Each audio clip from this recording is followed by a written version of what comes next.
Thank you for joining us today for the London IVF Lab Managers Group special meeting on COVID-19. This is our first virtual meeting. We usually meet face-to-face, but under the current circumstances, all face-to-face conferences have now been cancelled. But it's important that we start discussing the impact of the COVID-19 pandemic on our roles. Today is the 3rd of April 2020. And as of yesterday, the number of COVID-19 cases worldwide has exceeded 1 million. The number of deaths has exceeded 50,000. This is a very serious pandemic, a very serious situation that's facing all of us, not just in the IVF field.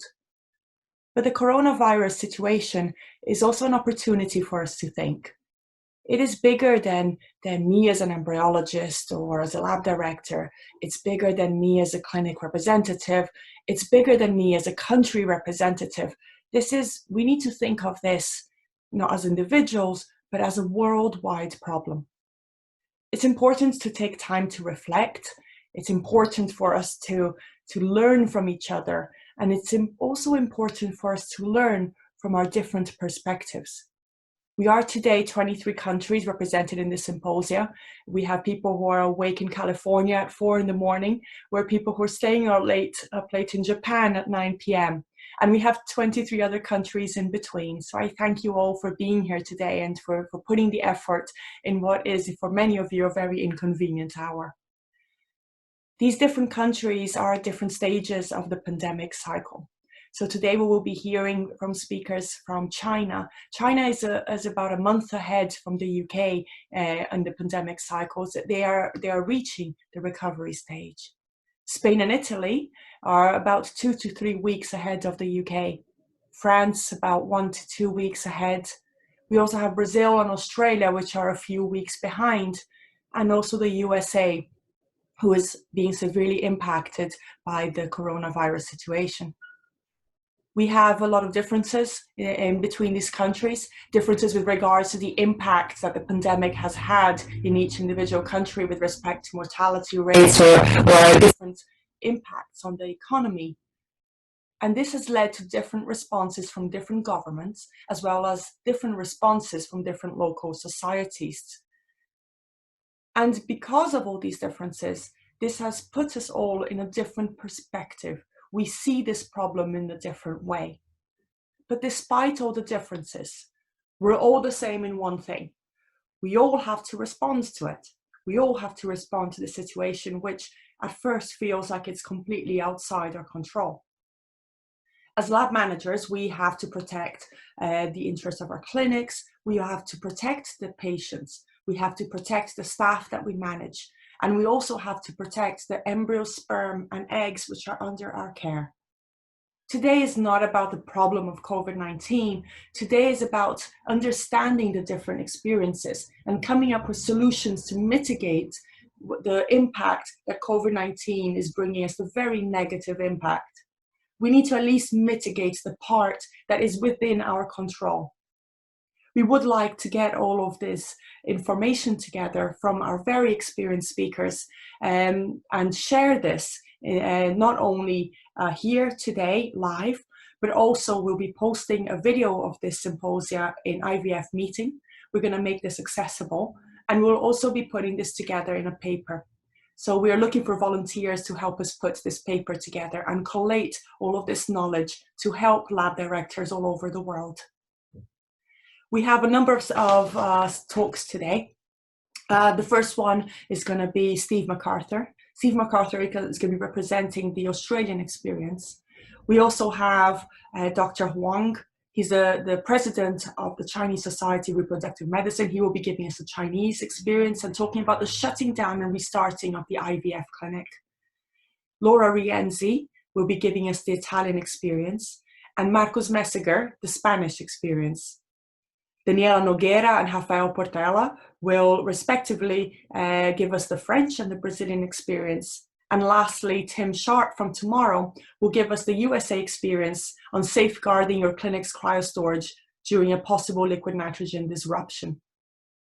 We're hoping that everybody will be able to learn from this, and we're hoping that we'll be able to disseminate good practice. So first and foremost, it is with a great pleasure that I would like to introduce Steve MacArthur. Steve MacArthur is the Scientific Director of Genea, one of the leading clinics, one of the leading group of clinics in Australia. Thank you very much, Steve. Such a period of information overload. We're hearing everything about Europe, we're hearing everything about Americas and our own states in Australia. So I thought in terms of the presentation, to give you an idea of the external communications we're receiving as an organisation and really as a general public, then go in and give you an idea of how we're communicating with our staff, how we are setting, I suppose, expectations about how we might communicate with our staff and with our patients and with our doctors for that matter. And then give you an idea of the staff planning that we've done really since this situation started to developing into where we find ourselves now. I never thought I would ever say this, but as I sit here now, I think, and you all may not know, but in fact, Genea had a major fire event in our main clinic in Sydney 3 years ago. In fact, on Valentine's Day 3 years ago. And I would never have thought to say that was a benefit, but in fact, in terms of a crisis, it's given us, I think, a very unique perspective on how to plan and how to deal with a major event that interrupts or potentially interrupts the provision of our services. I'll explain a little bit more later. So really since early March, I think now we've been provided with some overarching statements from the Fertility Society of Australia that really started out initially advising clinics how they should deal with implementing or potentially implementing our emergency plans under the Fertility Society of Australia and the Reproductive Technology Accreditation Committee. We are now required to have specific plans in place for our clinic to ensure that in the event of emergencies, such as what we're now facing, that we had plans in place to deal with our patients, with our staff, and in fact anyone really associated with our clinics, and that extends out to suppliers and anyone really that we deal with, including government. It's been a very fast-moving situation, as you all are aware, and those communications from the Fertility Society of Australia have been developing really across the whole of March, from telling us to, in effect, making us aware, then looking at the second or the right-hand side of the slide, that we really must ensure that our functions are sustainable, and that any interventions that we do in terms of the treatment for our patients must be feasible and sustainable. Where that has taken us is that, in fact, on the 25th of March, we were advised that until further notice, Category 1 and what people determine as urgent Category 2 elective surgeries, it's determined in Australia, will be suspended. That was a very knee-jerk reaction, I must say, and was put upon us without really any consultation with the fertility profession. And that immediately launched the directors of our clinics and our medical and our scientific directors, and in a sense the business people in our clinics, to immediately institute discussions with governments, because in a black and white sense, that basically meant that as of midnight 25 March, we were to cease any and all treatment. That instituted a very immediate discussion with governments, and in fact then came across, and the federal minister of health in Australia then came along and then issued this statement that we've got here, that in making assessments about non-urgent surgery, we have to recognise that clinician discretion is important, because clinicians know their patients and they're able to ascertain, in particular in our sense, where a patient is in their fertility treatment pathway. Are they patients who are above 40 and a delay of 6 or 12 months? And obviously, you know, we can throw in all other clinical determinants in there. Will that result in those patients, in effect, losing any opportunity to achieve their goal of having a family using the services that we all provide?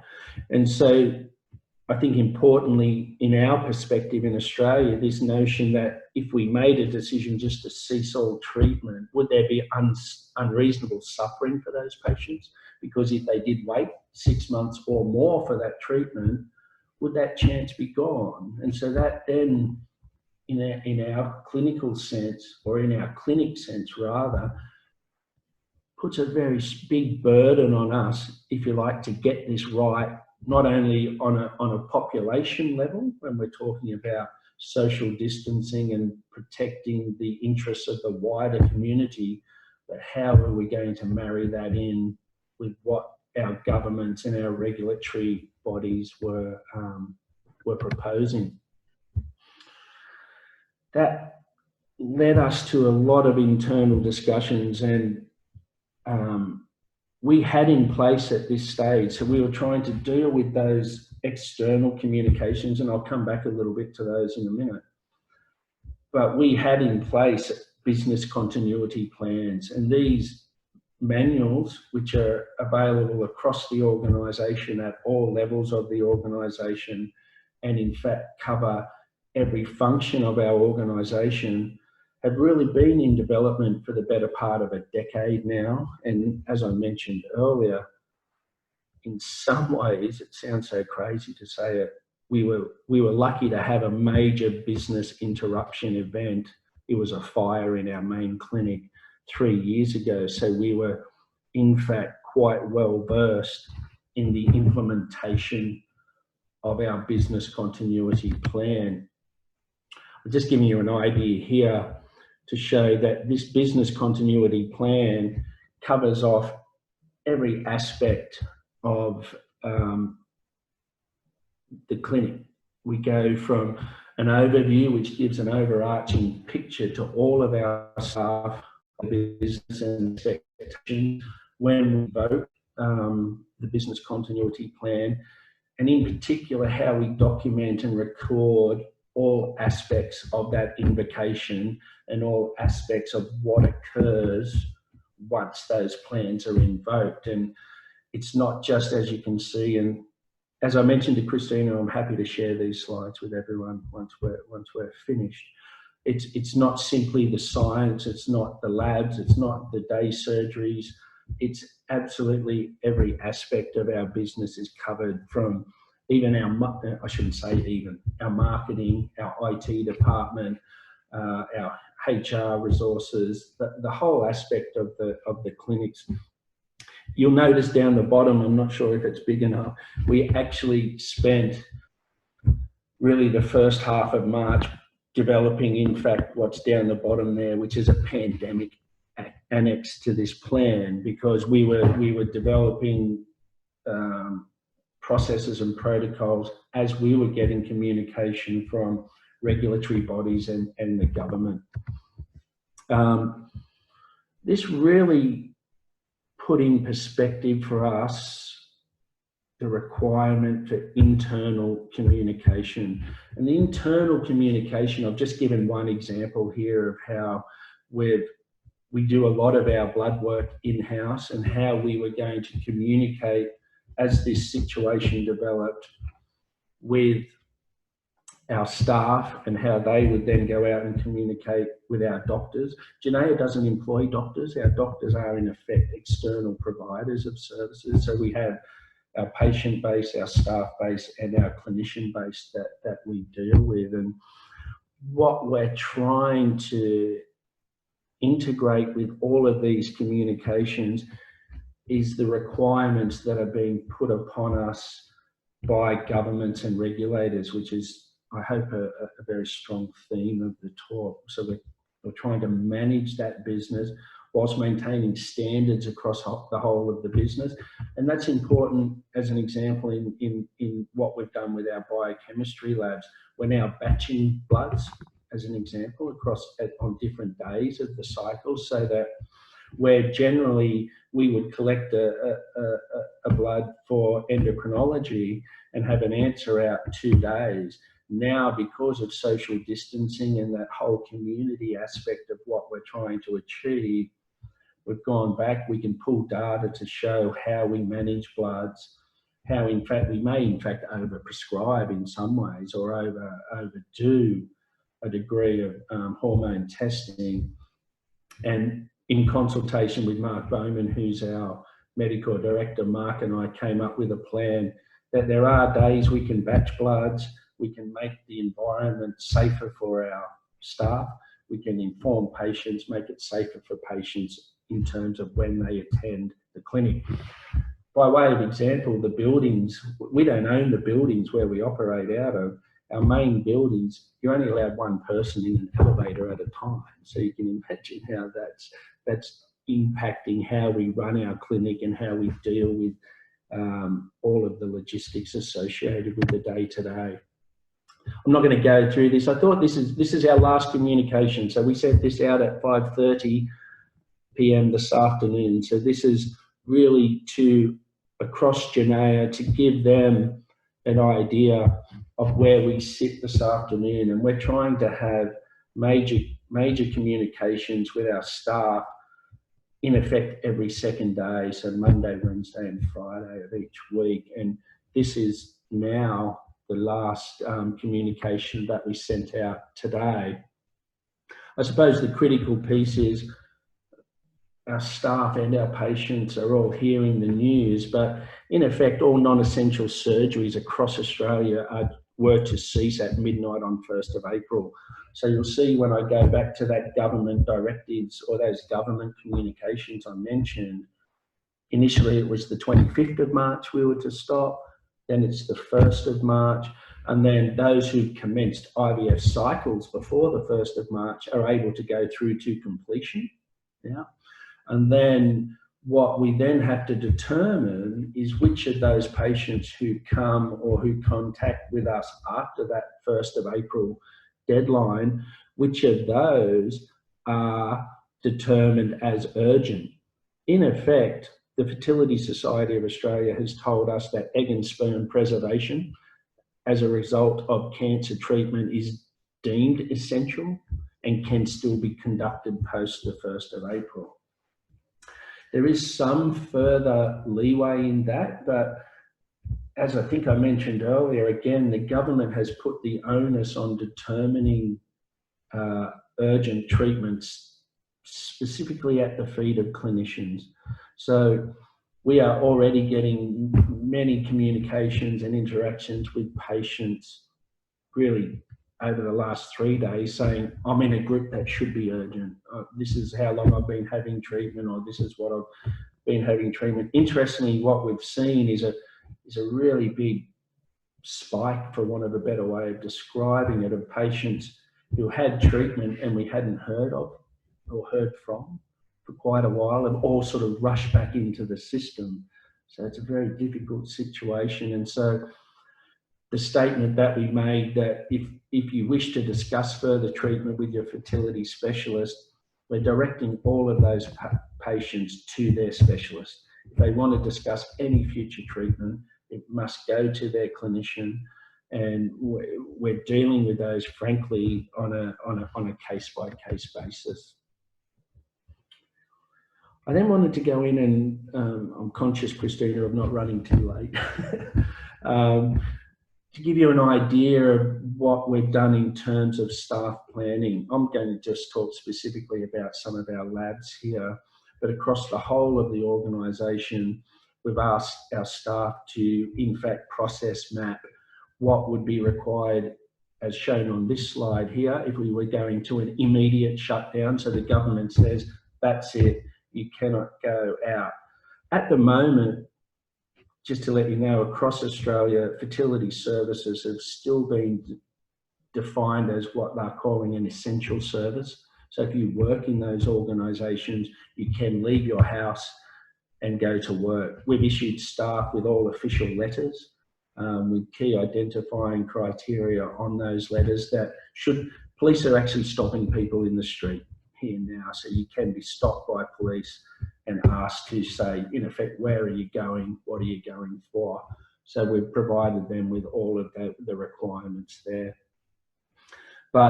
And again, I won't go through this in detail, but we've listed out all of these and process mapped all of these areas should an immediate shutdown be required.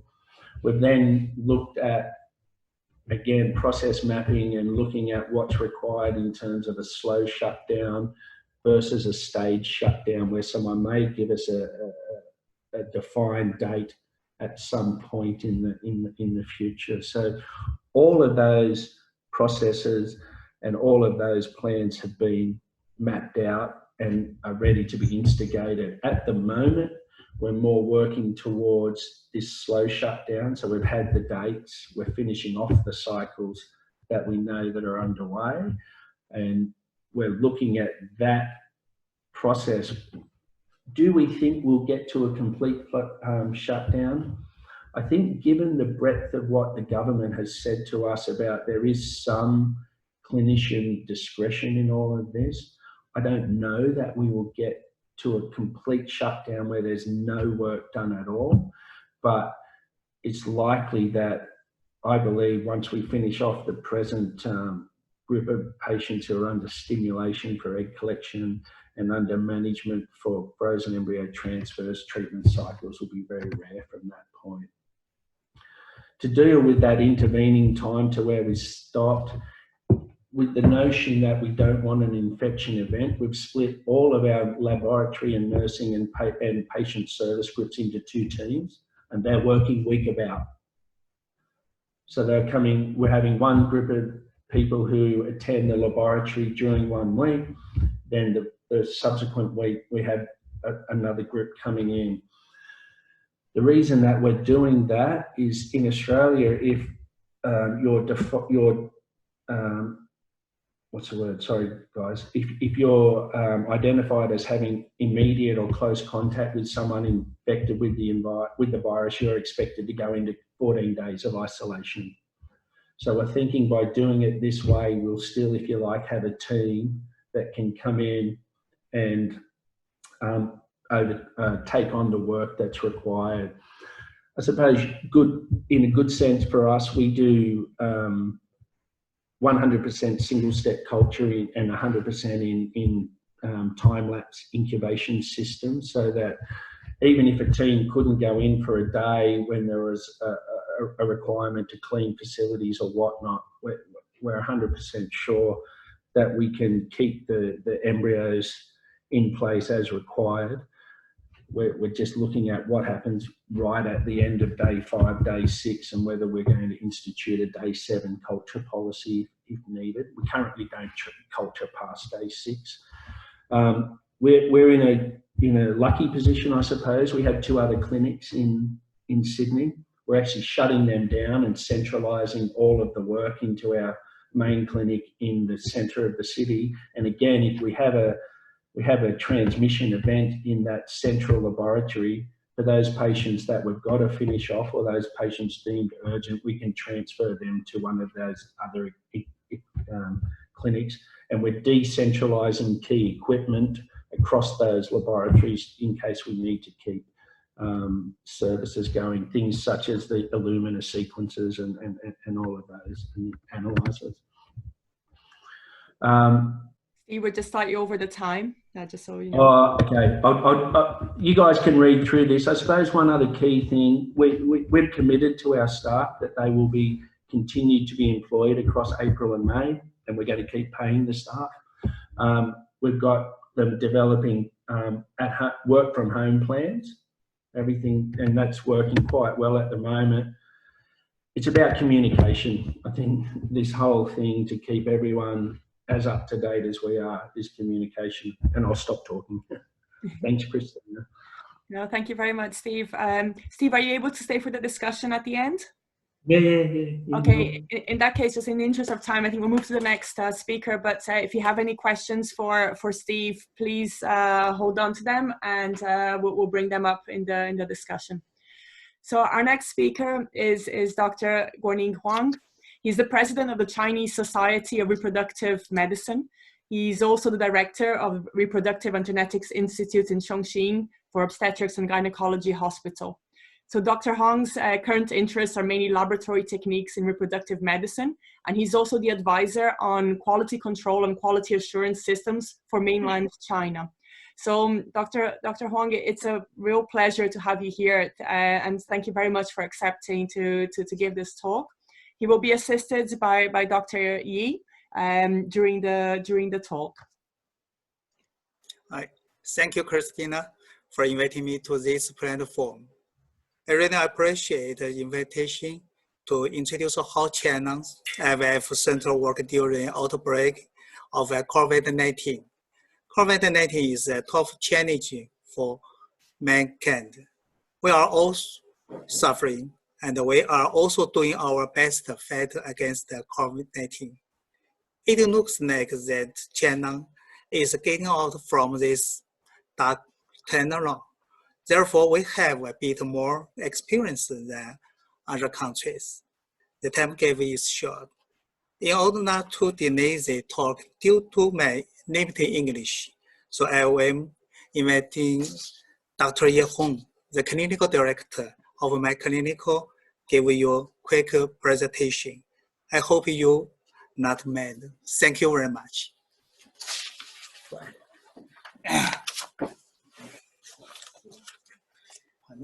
Hello. Hello, everybody. Good evening. Sorry. It's evening in China.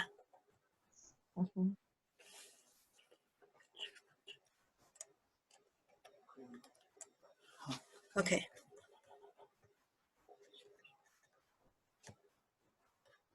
你就把幻灯片打开就行了，刚才那样的。好了。把哪个移开 Okay, can you hear me? Yeah. Yes, Okay. yes, very good. Go ahead.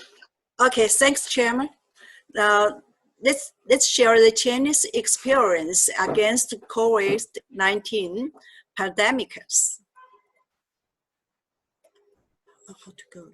哎，为什么不走呢？ I'm sorry. It's not working. Okay. The outbreak of coronavirus in China occurred during the Chinese New Year. There were a lot of people turn over. It is reported that there were 5 million people leaving Wuhan, Hubei, before Wuhan lockdown. So the control pressure is very, very high.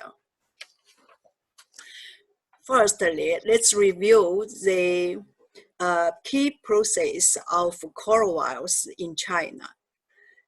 On January 23rd, Wuhan suspended urban traffic throughout the city and implemented control measures for personal access, means Wuhan lockdown. The same day, many provinces and cities in China have launched response for the major public health emergency. Meanwhile, more than 42,000 medical workers bring medical equipment and protective supplies to support Hubei. In early March, many provinces and cities in China, except Hubei, gradually resumed normal life order.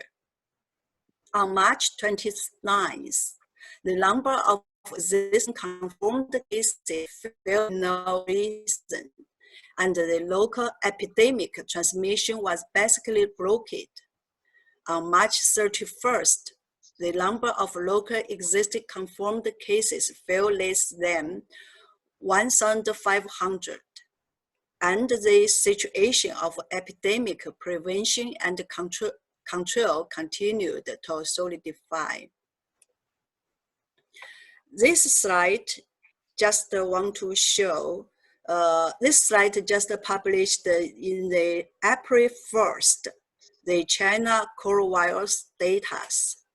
From this slide, we can see the Chongqing is not the epicenter, only have the cumulative confirmed cases 579, but the center is Hubei and Wuhan. The cumulative diagnosis patient is more than 60,000. But don't worry. In China, all IVF clinics have had a very similar move during this period. We have experienced 3 phases. Here I'll show our experience against the coronavirus. Firstly, let's introduce Chongqing because we are working in Chongqing. Chongqing is located in the southwest of China, nearby Yangtze River. This is the largest city in China with 31 million population. There are 10 ART centers. Our clinic is the largest IVF program in the city. We do over 10,000 oocyte retrieval cycles per year. In China, every IVF clinic experienced 3 phases. Phase 1, during first response to the major public health emergency, means strict control. Different city and different process have the different time to start the response for the public health emergency. This slide just shows the duration of our cities. In this duration, all of the IVF centers should be shut down. This is mandatory. That means we should substantiate the initiation of new treatment cycles, including ovulation induction, IUI, IVF, and non-urgent gamete cryopreservation. Stop all elective surgeries and all non-urgent interventional diagnostic procedures, such as HSG, suggested to patients to do cancellation of embryo transfer, whether fresh or frozen. Tell patients the potential risk of coronavirus on pregnancy, the fetus, and child well-being. Consult patients on the fact that risks of infection for the pregnant woman who develop coronavirus are still unknown. But we continued with patients who have already initiated oral medicines such as CC or license or prolactin therapy, either for IUI, oocyte cryopreservation, or IVF. Continued in cases that are urgent. The urgent refers to all treatment that is time sensitive, such as impending gonotoxin therapy or extrahepatic reproductive surgery. Consulting, purchase, and sending medicines online to reduce the visits to the hospital. The phase 2 means the second response to the major public health emergency, means partial control. In this stage, the IVF clinic can conditional restart. In this stage, all of the patients should be investigated. Epidemiological surveillance, such as symptoms, such as fever, cough, living history in the epidemic area, contacting history of confirmed or suspected case in the past 14 days, residing or staying history in community with confirmed cases. Then we'll check the temperature. The last step, the patient will go to the self-register system to record all of the information, then go to the hospital. On this third phase means the third response to the major public health emergency, means conditional open. In this stage, the government recommended all of the people should have registered health code. This code record the moving track. This code is access to communities, office buildings, and hospitals. If you got green code, this is a free pass, you can go to anywhere. If you got the yellow code, you must have 7 days isolation. Then health check. If normal, turn to green code. If you got red code, you must have 14 days isolation. Then health check. Normal, turn to green code.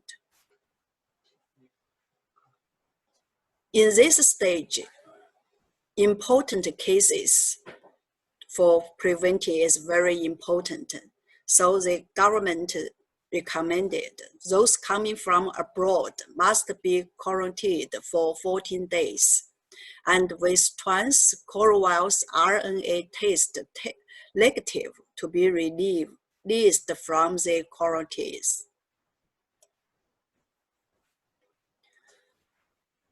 How about after restart IVF clinical prevention and control? Firstly, we have 2 times temperature check before the patient go to the clinic. The Chinese Society of Reproductive Medicine gave us some recommendation during the coronavirus pandemics. There's some recommendation against the coronavirus in IVF clinic as below. The recommendation according to the working place have the different protector method. If you work in the outpatient such as consulting room, you must wear surgical masks, wash hands before and after touch patients. If you're working in the follicle monitor place, you must wear surgical mask and gloves. If you're working in the operation room for egg retrieval or embryo transfer, you must wear goggles, N95 masks, gloves, surgical gown. If you're working in the IVF lab, should adjust the number of workers according to the number of oocyte retrieval patients. Prepare epidemic-specific liquid nitrogen tanks and incubators. Profession disinfection, wear gloves, goggles, N95 or surgical masks. This is some suggestion. In IVF laboratory, there are several high-risk areas, which included egg selection, sperm preparation, and tanks and incubators. Also, CSM suggests we should environment disinfection. Air disinfection should be strengthened in consulting room, ultrasound room, blood draw rooms, and injection rooms. The operation room and the same collection room should be disinfected with an air sterilizer after each use for 1 hour. The surface and the table of various objects in the embryo culture room should also be disinfected with disinfectant. The last part, we want to discuss coronavirus and reproduction.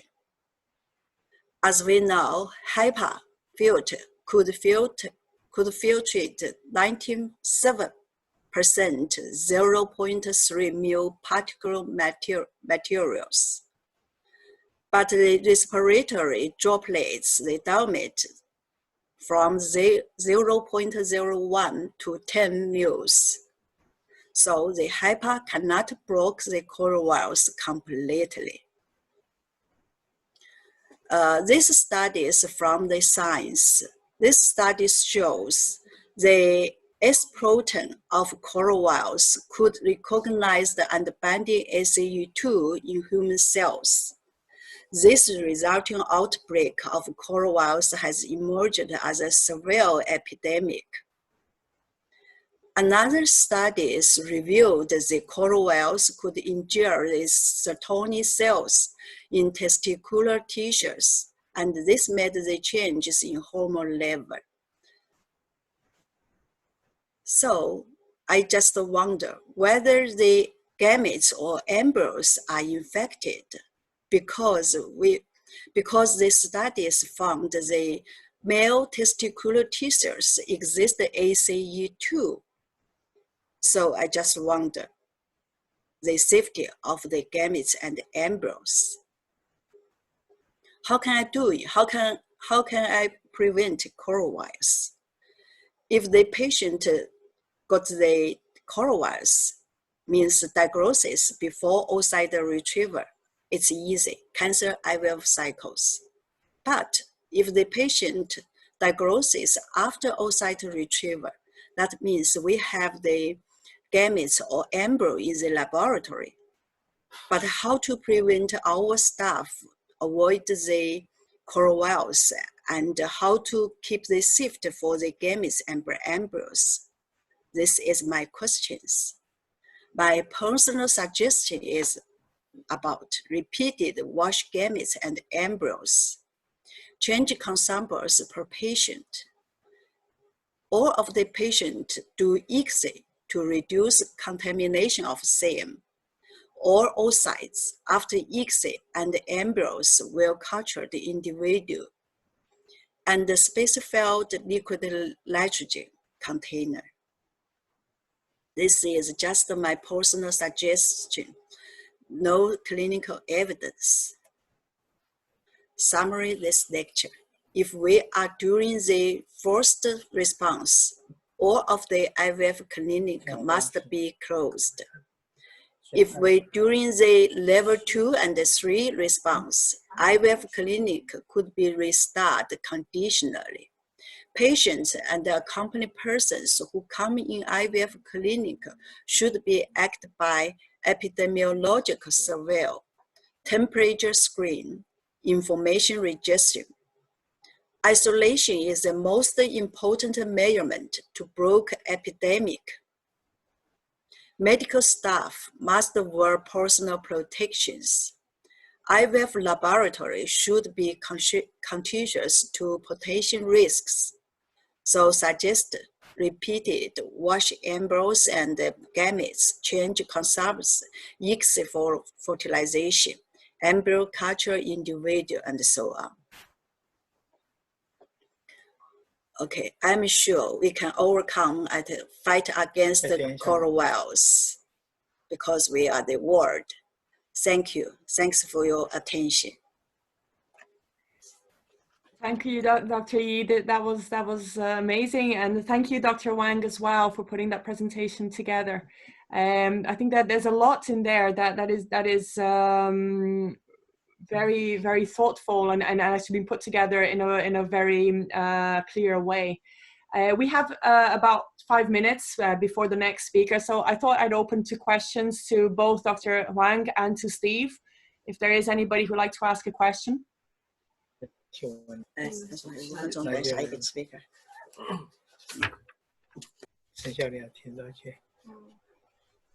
you're going to ask a question, please unmute first. So let's give them a second. Sometimes it takes a second to unmute.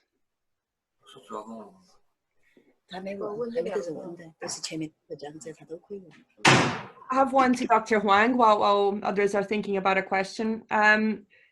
You mentioned about having a 1-hour disinfection of the rooms, particularly the men's room and the OPU room.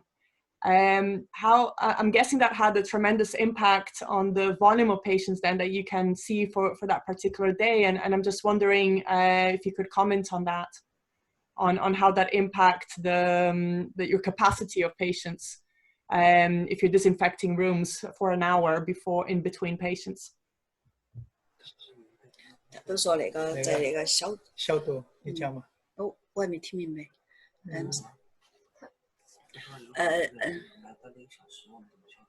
消毒。Excuse me? Can you repeat your question? Sorry. Yeah. So you I don't know if I understood correctly, but you mentioned that you are disinfecting the rooms, like the men's room, the OPU room, for an hour in between patients. Was that correct? Did I understand that correctly? That you're disinfecting rooms for a period of 1 hour between one patient and the next.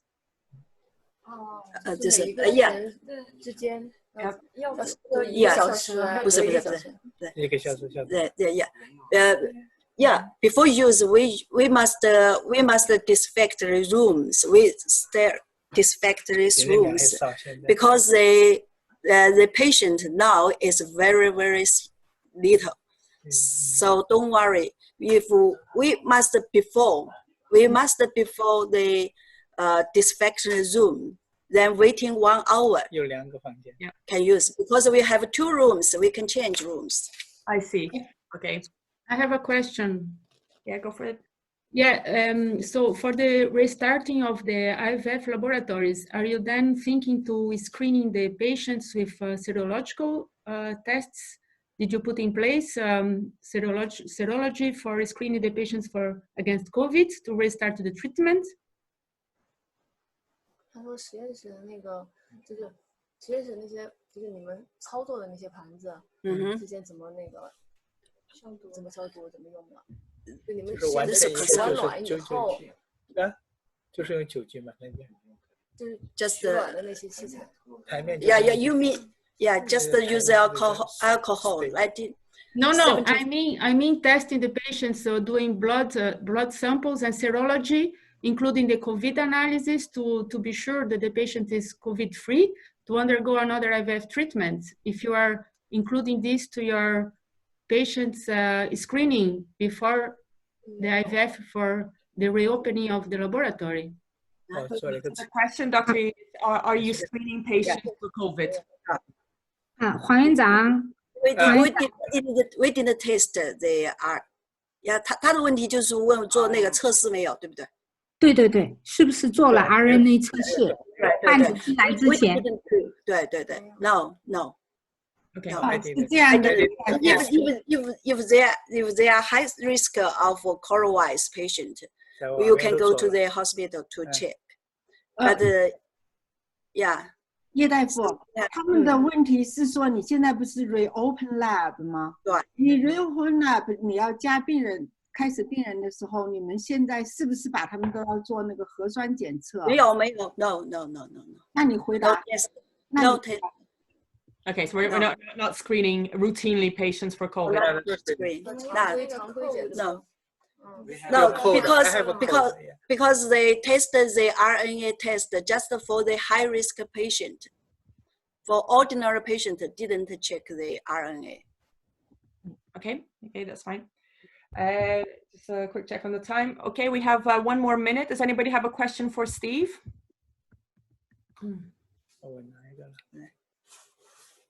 So Steve, I'm quite interested in, obviously, with all this shutdown and with staff going, being at home in batches, 7 days at home, 7 days in. Could you comment on how you've maintained a motivation or reduced anxiety with your staff with all these changes? Have they been involved in speaking to patients?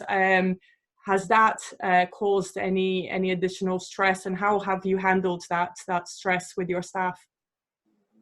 So, Christina, in the last 3 weeks, we've held weekly meetings with staff across the whole of the organisation, but speaking specifically about the embryologists, in our model, if you like, our service provision, our staff have a lot of contact with the patients. Therefore, they can pick up that stress and anxiety.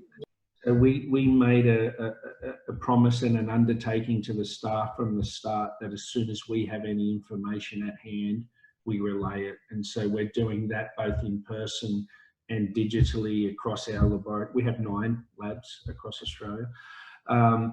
We have always had in place independent counselling services for our staff as well. That would stress the availability of this because these are very unusual times, as we all know. But we've taken an approach at Genea of absolute open disclosure. So as information comes into us, we want to make sure that our staff are hearing it from the senior team at Genea and making sure, and in fact, the communication is actually daily to make sure that they're totally aware of, because you're getting this information from government, from FSA or whatnot, and we want to make sure that they're involved in the discussion as well, because, you know, social isolation and you can't do this and you can't do that. We make sure that they're totally aware of where we stand and where they stand, hopefully, as well. Okay, thank you, Steve. No Okay, so our next speaker will be Laura Rienzi. Not that Laura needs an introduction, none of the speakers do really, but Laura is the lab director at the Genera Center for Reproductive Medicine in Rome, as well as, and there's a list of other cities around Italy. So it's a great person to give us a perspective of what's happening in Italy as a whole. She's obviously widely published, has been an associate editor of is currently the associate editor of the Human Reproduction Update. So it would be great to hear the Italian perspective. So Laura will not be using slides, but she'll be sharing the policies from Italy as well. So thank you very much, Laura. Hello, everybody. Thank you for this invitation. Can you hear me? Yes, perfect. Yes. So it's really a pleasure to be together with you today and share between embryologists. This is not my picture. I think it's Marcus. I see a picture on the screen. Do you? Okay, I continue. So I decided not to use slides. I usually use a lot of slides, there's a lot of animation, a lot of picture, but I think that in this moment we need human relationship. We cannot have this diviso, human relationship, we need to talk to each other. And I decided to talk to you without any slide and telling you the history of what happened in the last 3 months in Italy. In Italy, we are the first European country facing the pandemic situation. It started in January 30th, and in the north of Italy, especially in Lombardia.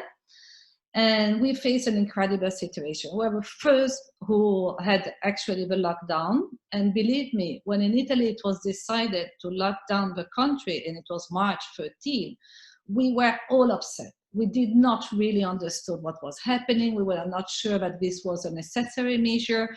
And it was very difficult to accept. And this is really normal as human beings. If you face a new situation that you are not absolutely not prepared to face, you will have this kind of reaction. Luckily, you had the Italian situation, understanding that this was necessary, and many other countries started to lock down, and especially Spain, but is facing a situation which is very similar to our situation. I'm not going to tell you the numbers of Italy because they are terrible. You know, we have more than 10,000 deaths.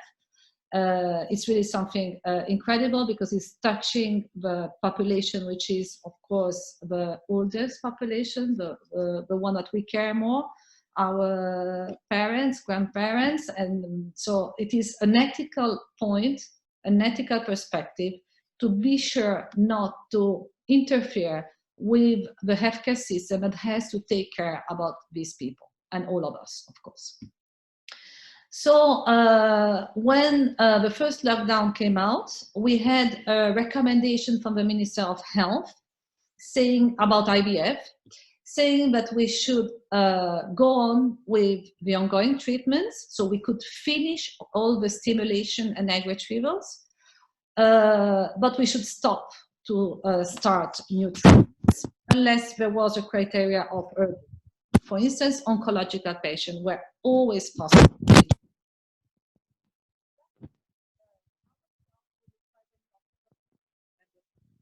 Sorry, Laura, I think your microphone has been covered, or can you hear? Can you hear me? We can now, yeah. Sorry.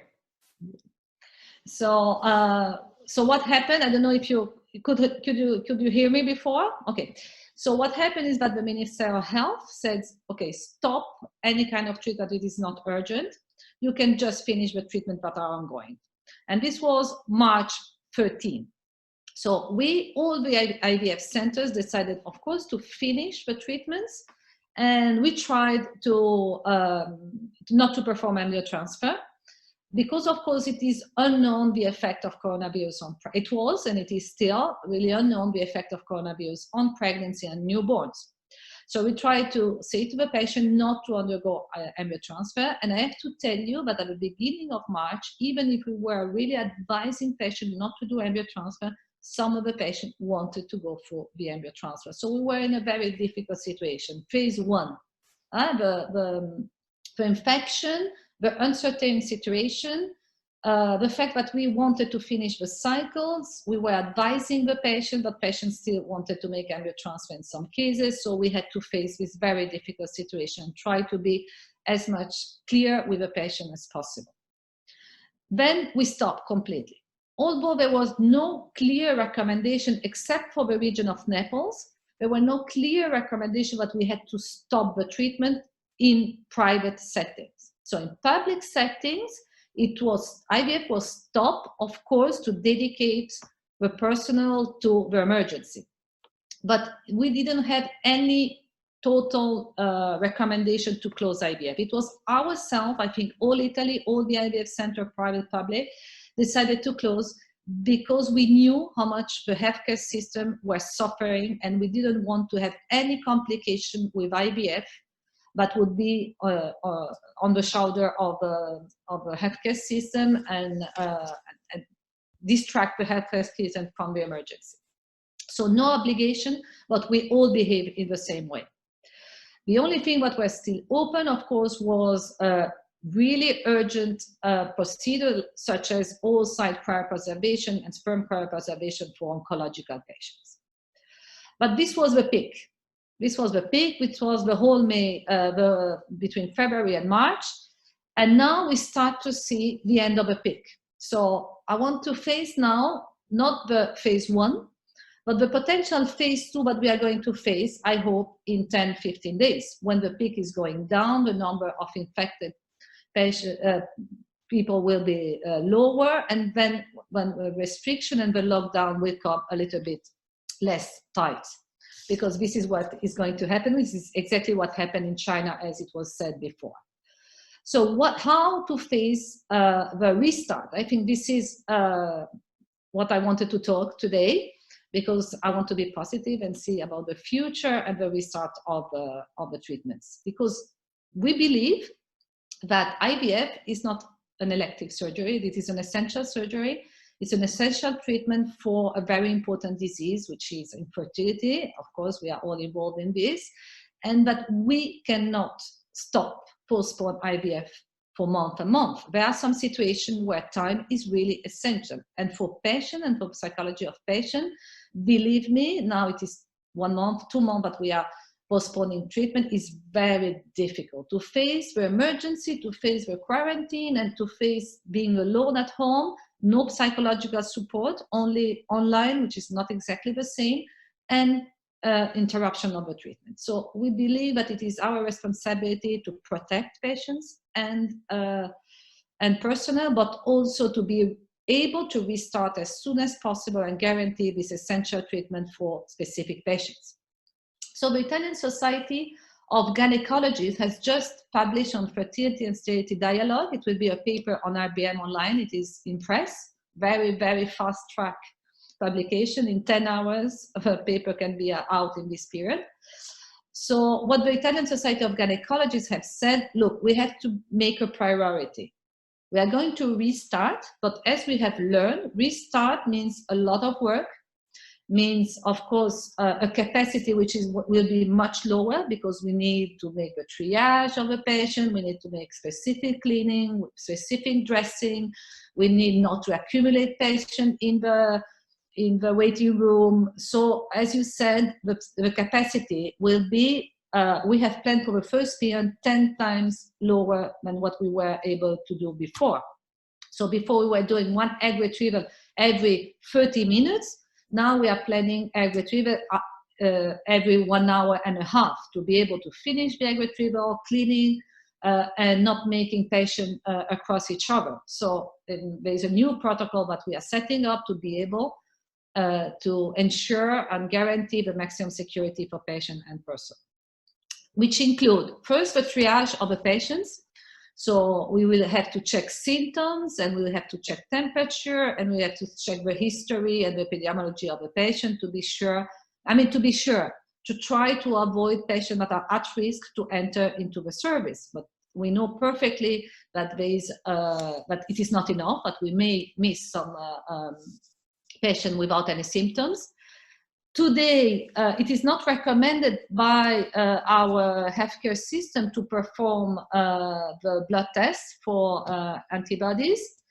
And this is because of the specificity and because the antibodies are positive probably not immediately after that you have the infection. It is estimated that you may be positive after 10, 14 days from the contact with the virus. So the antibodies will be a little bit too late if you want to treat a patient. So we don't know exactly the way to test the patient unless the triage and only the way that they do in the hospital with a medical evaluation and epidemiological evaluation.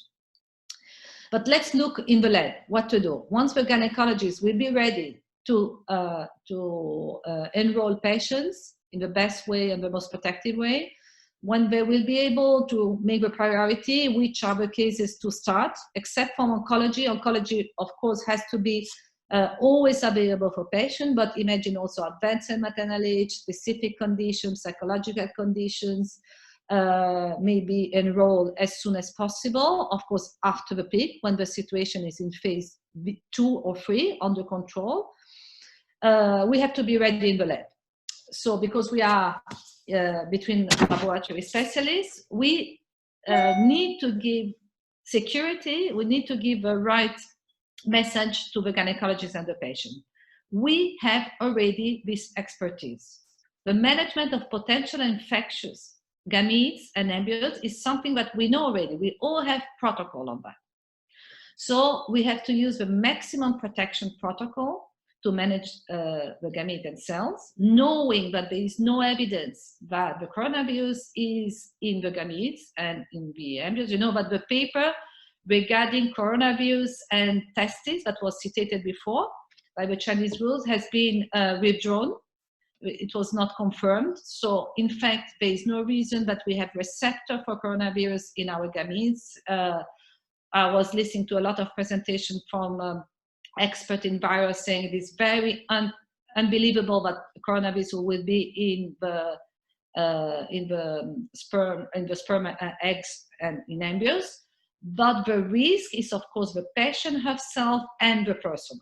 So imagine in nitrogen, if an embryologist is working and is touching the nitrogen and breathing on the nitrogen, and then he has no symptoms, but it may be positive. We are not sure that we are not contaminated surface and nitrogen and everything. So I don't think that we need separate tanks for coronavirus. We need separate tanks for those viruses that we know are in the genetic tract. But we need to have very strict protocol to be sure that ourselves we are not bringing the virus in the lab and in the nitrogen and in our incubators everywhere. So I would say that we know how to manage potentially infected samples, but now we have to learn how to manage if we are potentially infected. So in the lab, we really have to wear masks, head has to be covered, we don't have to be uncovered on the hands. In every single phase of the treatment, we have to be sure that we are not potentially contaminating surface and incubators. Never use hands without gloves, not even to prepare dishes or to move dishes. We really need to have a maximum protocol of security to be sure not to contaminate the surface. Last thing I want to say is that the Italian Society for Embryology, Reproduction and Research, SIR, I was past president of this society, now is Lucia De Santi, the president. They have sent a letter to Human Reproduction that will be very soon published. It has been accepted in a fast track. And the description on the recommendation of the society of how to behave in the lab are clearly reported.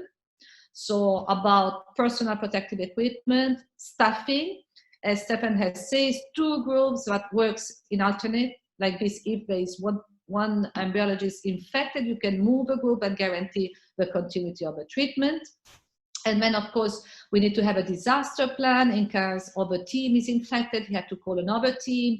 We have to minimize the contact with patients, because being in the lab, we can be more protected and have less possible contact with patients. Of course, it is part of our job to talk with patients and to communicate with them. But in this moment, I would suggest to the lab to have as less as possible contact with the patient, to be as safer as possible, not to be infected, not to infect the lab and potentially the cells. We have made a specific training for personnel. So we have set up during the phase 1, so the shutdown, we have set all the protocols, and then we have made a specific training for nurses, gynecologists, and biologists all together to face the new restart of the IVF in this condition. So I would say that we have the duty to be ready for the restart. And in the lab, we have already the protocols for potentially infected specimens. So we know how to treat them. We just have to implement the strongest protocols to prevent infection. And we have to rethink about ourselves, our protective measure, to be sure not to introduce in the lab any potentially risk. But this is part of our job. This is what we are trained for. So I don't see really difficulties in the lab.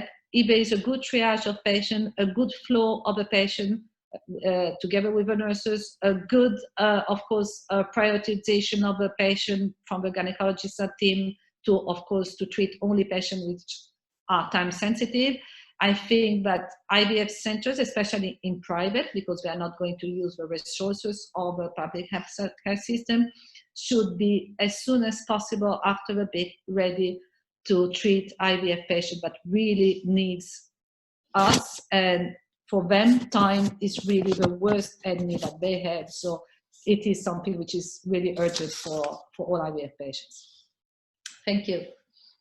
Thank you very much, Laura. That was brilliant. Really nice perspective. Great to see that all these publications are coming through, and good thing we have the fast track so that we can actually put this into application now, that which is when the clinic did the most. I'm gonna, on the interest of time, I'm gonna move on to Marcos, and then if there's some time at the end, we'll join the two of you in the same Q&A. If that's okay. If not, we have the big discussion at the end. Okay, so Marcos is a scientific supervisor and senior embryologist at EV Valencia. Interesting fact on Marcos, which I found out yesterday, is that he's received over 15 recognition awards from the various societies. And we're talking about things like the ASRM Star Awards, the Robert Edwards Prize Paper Award from RBM Online, and so on. So I'm really looking forward to hearing from you the Spanish experience. Thank you. Thank you, thank you, thank you, Christina. And I was thinking, Laura took the decision to talk by face, and I think it's very, very emotional. And I really like that, because we are Mediterranean and we like to be with a lot of contact with the people. This is why we are so shocked about the situation. And I would like to say that in Spain, I think we are worse than in Italy, actually, with less population and the number of infected. I will overview, I will show you the current situation of the infection in Spain, because it's really complicated. First of all, I mean, we have discussed about this during this month and the starting of the month around 12. When the pandemic becomes a reality, we start to receive recommendations from ASRM, from ESRE, that all of you know. It was a particular situation in Spain. The Spanish Society of Fertility initially just said that there wasn't any kind of not recommendation to do IVF cycles. So, I mean, the position of the Spanish Society of Fertility was initially different, but then joined what was the position of ESRE and SRM at that particular time. And if you take a look to the situation in Spain, if you go back at the beginning of the pandemic, when we start to be also at home by obligation, like in Italy, that was more or less at the same time, the number of infected were relatively low. And you take a look to the situation right now, it's amazing. We're above Italy, actually, in the number of infected. And also, we know already that probably the proportion of the population that is infected is far, far away, larger. There was some calculations from UK, from some researchers of UK, that are expecting to have maybe more than 10 million of Spanish citizens infected. So the situation definitely is complicated, and you see the drop of the number of cases, the drop also of the diseases, the increase of the people that is in the hospital, in the intensive care unit, is becoming to saturation in some of the places of the country. And well, in particular, you can see the situation in Spain is not the same in all the region. Nothing compared to China, which is a huge country, because I'm, for example, living in Valencia, the number of cases in Valencia is like 15% the number of cases in Madrid and Barcelona, and around this area, the situation is really complicated to compare to the place that I'm living.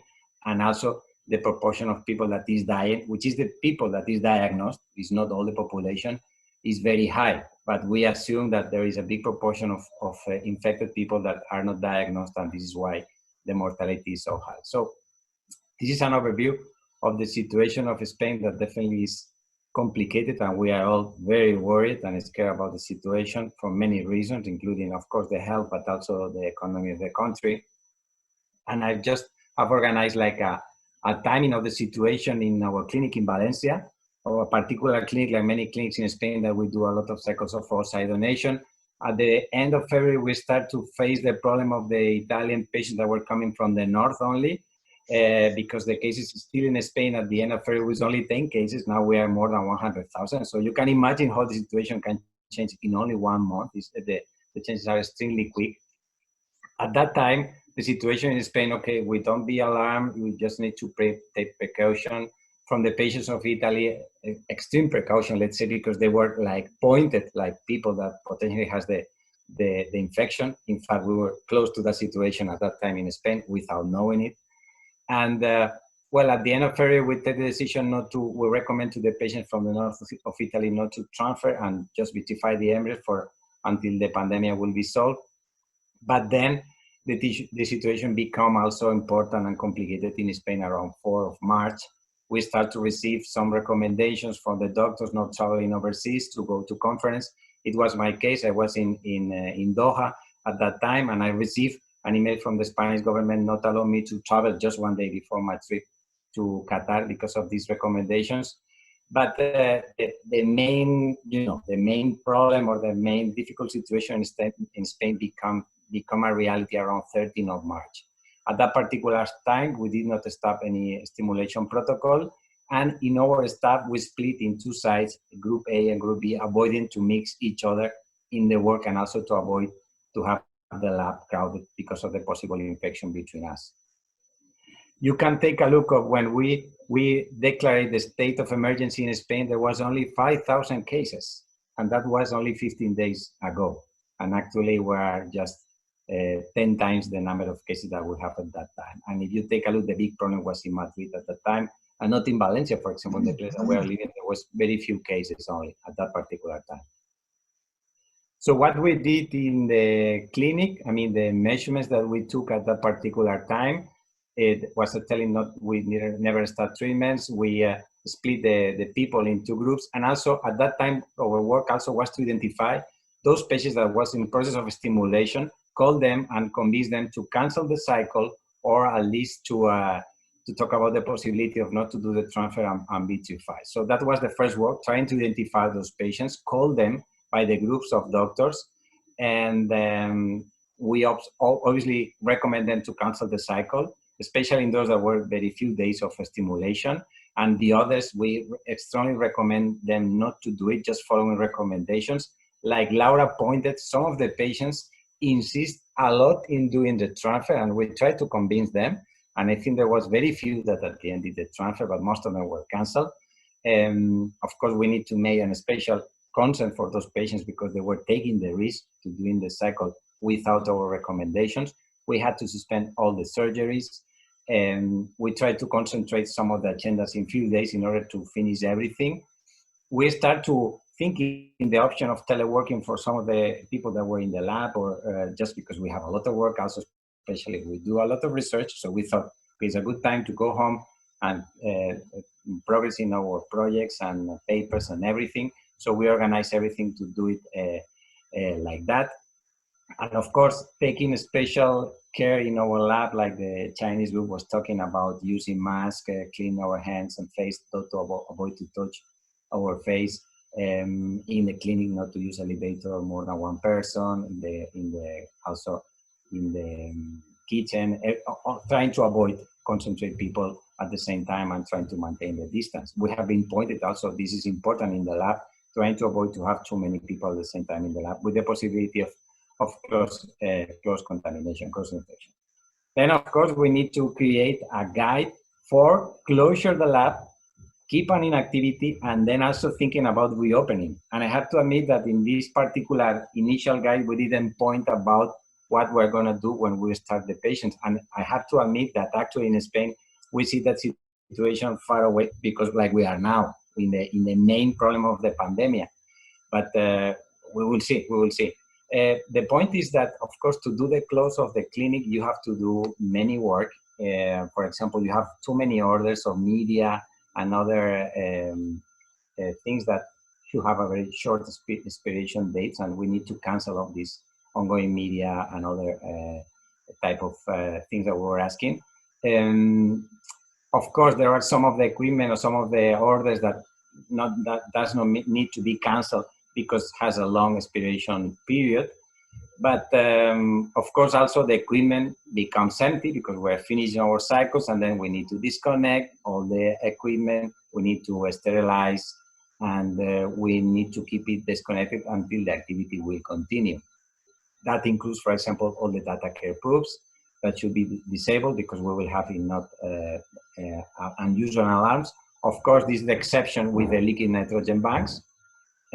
Also, we need to close all the gases from the clinic except liquid nitrogen to avoid any leakage on small pores that we may have in the equipment. And we need to clean all the equipment. And after finishing off the cleaning of the equipment and disinfection, also we clean very extensively all the lab, all the walls, everything as clean as possible to close the clinic during that period of time. During that period of time, also, we need to keep a minimum equipment connected and also minimum people. For example, you think about the air conditioning, the banks, and the proofs that will be remain connected. Still, we keep air conditioning working in the lab, but with minimum renovations because the incubators are stopped, there's no people in the lab or very few people in the lab, and then we don't need too many renovations of the air. In the case of liquid nitrogen banks, or in our case, we use gas tanks. In the room that the tanks are there, we need to keep the air renovation for sure. And we cannot turn off the air condition there because the liquid nitrogen is still leaking, and we can reduce too much the concentration of oxygen. And of course, all the liquid nitrogen banks should be connected and should be filled or manually or automatically the time that is needed. Of course, we don't open the tanks and the liquid nitrogen consumption will decrease importantly for sure. Of course, also we need to keep the temperature probes in the data cares and the banks and the computer equipment required for this operation. This is definitely needed and important to keep connected. And we keep some staff to do some administrative management that still we have, and also to take care of the maintenance and quality control of the banks, and still of some of the refrigerators and freezers in which we have some material that should be there. And also we are working in the inventoryation of all the equipment that we have, and also for the new orders that are coming during this period. For security reasons, as you may imagine also, we cannot have more than, we need 2 people in order to go to the liquid nitrogen tanks in order to have any particular problem if there is a lack of oxygen in the place. Finally, if I'm just finishing thinking in reopening, not thinking in many things that we have discussing today, but just in the technical things. Of course, once we will start the activity, that will not be done immediately. I mean, it will be progressive, as we have pointed, where we are not going to be able to do all the amount of work that we were doing it before. So also we need to calculate the dates in which the staff will come back into the lab, and also to restart also the ordering of the new media, laboratory material. We need to prepare like a reopen calendar with a detailed agenda, and also with the disinfection, control of equipment of the laboratory. We have calculated that in order to start the work again, we have calculated in a clinic like ours, which is big, at least 8 working days. 3 days for cleaning very well and disinfection of all the equipment in the lab, and then 5 days more for running the incubators. And finally, of course, also this is also important, the people that is working. I mean, many jobs are lost temporarily. You cannot imagine in a lab like ours that we have 40 people working and 20 embryologists. We just keep the minimum amount of people in the lab to be ready for restart, but the rest of the people is at home, like in many other works and companies and people all across the country. I mean, the situation from the health point of view is dramatical. From the economical point of view, in our country, in Spain, is a big trauma. I guess that in other countries it will be similar like that, but this is definitely a drama for all of us, and we're looking forward to recover to the normality, which we see still far away, at least in Spain, looking at the numbers. And just finally, I would like to thank my colleague Tamara Viloria, which is embryologist, that she has helped me to do this presentation. That's all. Thank you very much. Thank you so much, Marcos. I think that was such a nice summary as well of what's happening in Spain. We're starting to see a lot of similarities now between the countries, despite them being in different stages of the curve. There's some questions happening in the chat group. Laura, if we could join in this one as well. I think I've unmuted you, or sorry, I think we're both clicking. Here we go. I'll start with Nuno. Nuno, are you able to ask a question, or would you like me to ask it for you? I can't find Nuno. There's too many people on the list. Okay, I'll ask Nuno's question. So, can you ask whether anyone knows if ACE2 receptor expression has been described in all sites or pre-implantation embryos? I appreciate this has been answered in the chat, but if the two of you could have a take on this question. So do we think that sperm, eggs, and embryos have receptors for COVID or ACE2 receptors? If I can participate, I don't listen me, but it's difficult to believe if we think in other viruses. I'm just thinking, for example, in HIV, and which has been a virus, or hepatitis C, which we have been living with for many years. And we know already that there's no receptors for them in the oocytes or in their embryos. So, I mean, it's difficult to believe that that type of receptor is present in a cell which is not still differentiated in a cell of the lung. So it's difficult to believe that that will happen, but we don't know it, of course. Yeah. And also the biologists were saying that the zona pellucida is also a protection. So it is really unlike that for oocyte and embryos, but also for sperm. There is no reason that a spermatozoa is bringing this kind of virus receptors. But I don't think there are evidence already in the literature, at least not to my knowledge. What is sure is that the only publication reporting virus and testicular sperm and testicular tissue was withdrawn, retracted, because in fact it is much more plausible that the patient had a lesion and that the virus enters through, was a contamination through the tissue, not through the external, not inside the tissue.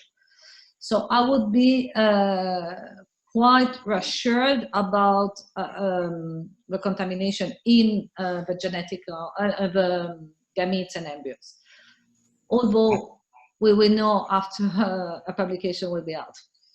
I would like to underline one thing that is important, Christina, also, that is what we are going to have in the near future is a test for the patients that will be able to tell us if the patient is immunized already, I mean, has the antibodies against the virus, and also the PCR is negative. So I guess that we will have sooner a biological passport that will identify us, those patients that has already have suffered the virus and are immunized, and those that not.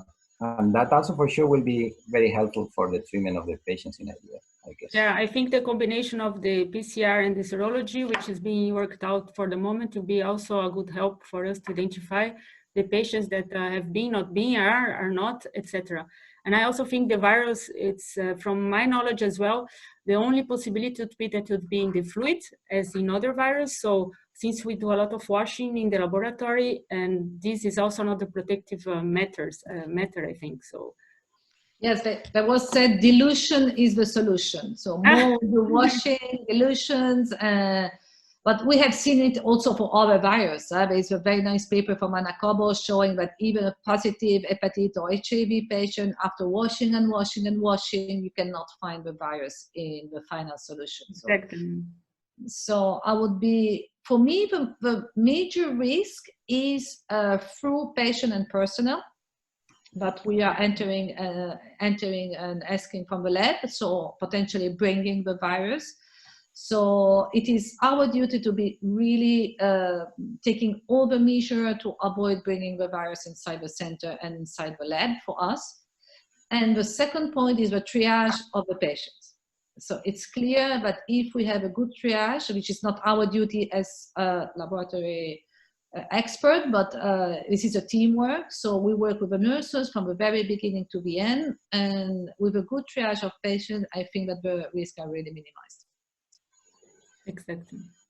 Okay. Well, thank you very much, Laura and Marcos. That was great. We'll have some further discussions in the last session. Next, we're going to have the French perspective. So Daniela Nogueira is the IVF lab director in Toulouse. She's also the scientific director of the group Innovi Fertilité. So thank you very much, Dani. Yeah, thank you. But I have a message that I cannot partage the screen if there is somebody else on it. Okay. Let me, Marcos, if you can unshare or.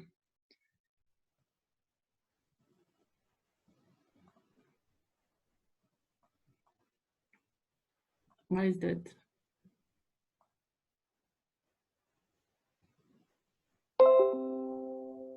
So I was able to do it from my side. I tell you what if I pull up your presentation? Yeah, I have made some changes. Maybe if I try to, I don't know why. Maybe if I try to come out and in again quickly. Yeah, we'll give that a shot. I tell you what while you're trying that, Rafael, would you be able to be next? Yeah. Okay, so I think we'll bring Rafael forward. So Rafael Portela is the scientific director of Genesis, and he's one of the leading clinics in Brazil in terms of volume and in terms of the quality of the service as well. He's a director of the Sociedade Brasileira de Reprodução Humana, which is the Brazilian society, and he's also the coordinator of the National Committee of Embryologists and of the São Paulo group of studying of embryologists. So very, very busy person. So thank you very much, Rafael, for agreeing. Are you able to share your screen? As Laura, I will not use PowerPoint presentation. Okay. Somehow I just compare myself to Laura, and I'm very happy to do this. First, I would like to thank you for the invitation and congratulations on organizing this meeting. I'm happy to share with you some of the Brazilian experiencing in these difficult times, but listening to you seems that I'm living in a different world, because here in Brazil, we are at the very beginning of the contagion. Unlike the most of you, you are still working and finishing our cycles. We are working a lot. We are right between procedures right now, and it will be very hard for me when I shut down my lab. And I'm sorry for you guys who are already far from we do best. As I was saying, here in Brazil, we are in the beginning. Our latest data shows more than 80,000 confirmed cases. Think of what Marcos said. It was what Spain have in last 24 hours. We have 300 deaths, what gives us a 3.5% of mortality rate. And 19% of these cases are people over 16 years old. So our numbers are not scary compared to other diseases, but taking seriously the measures of image control.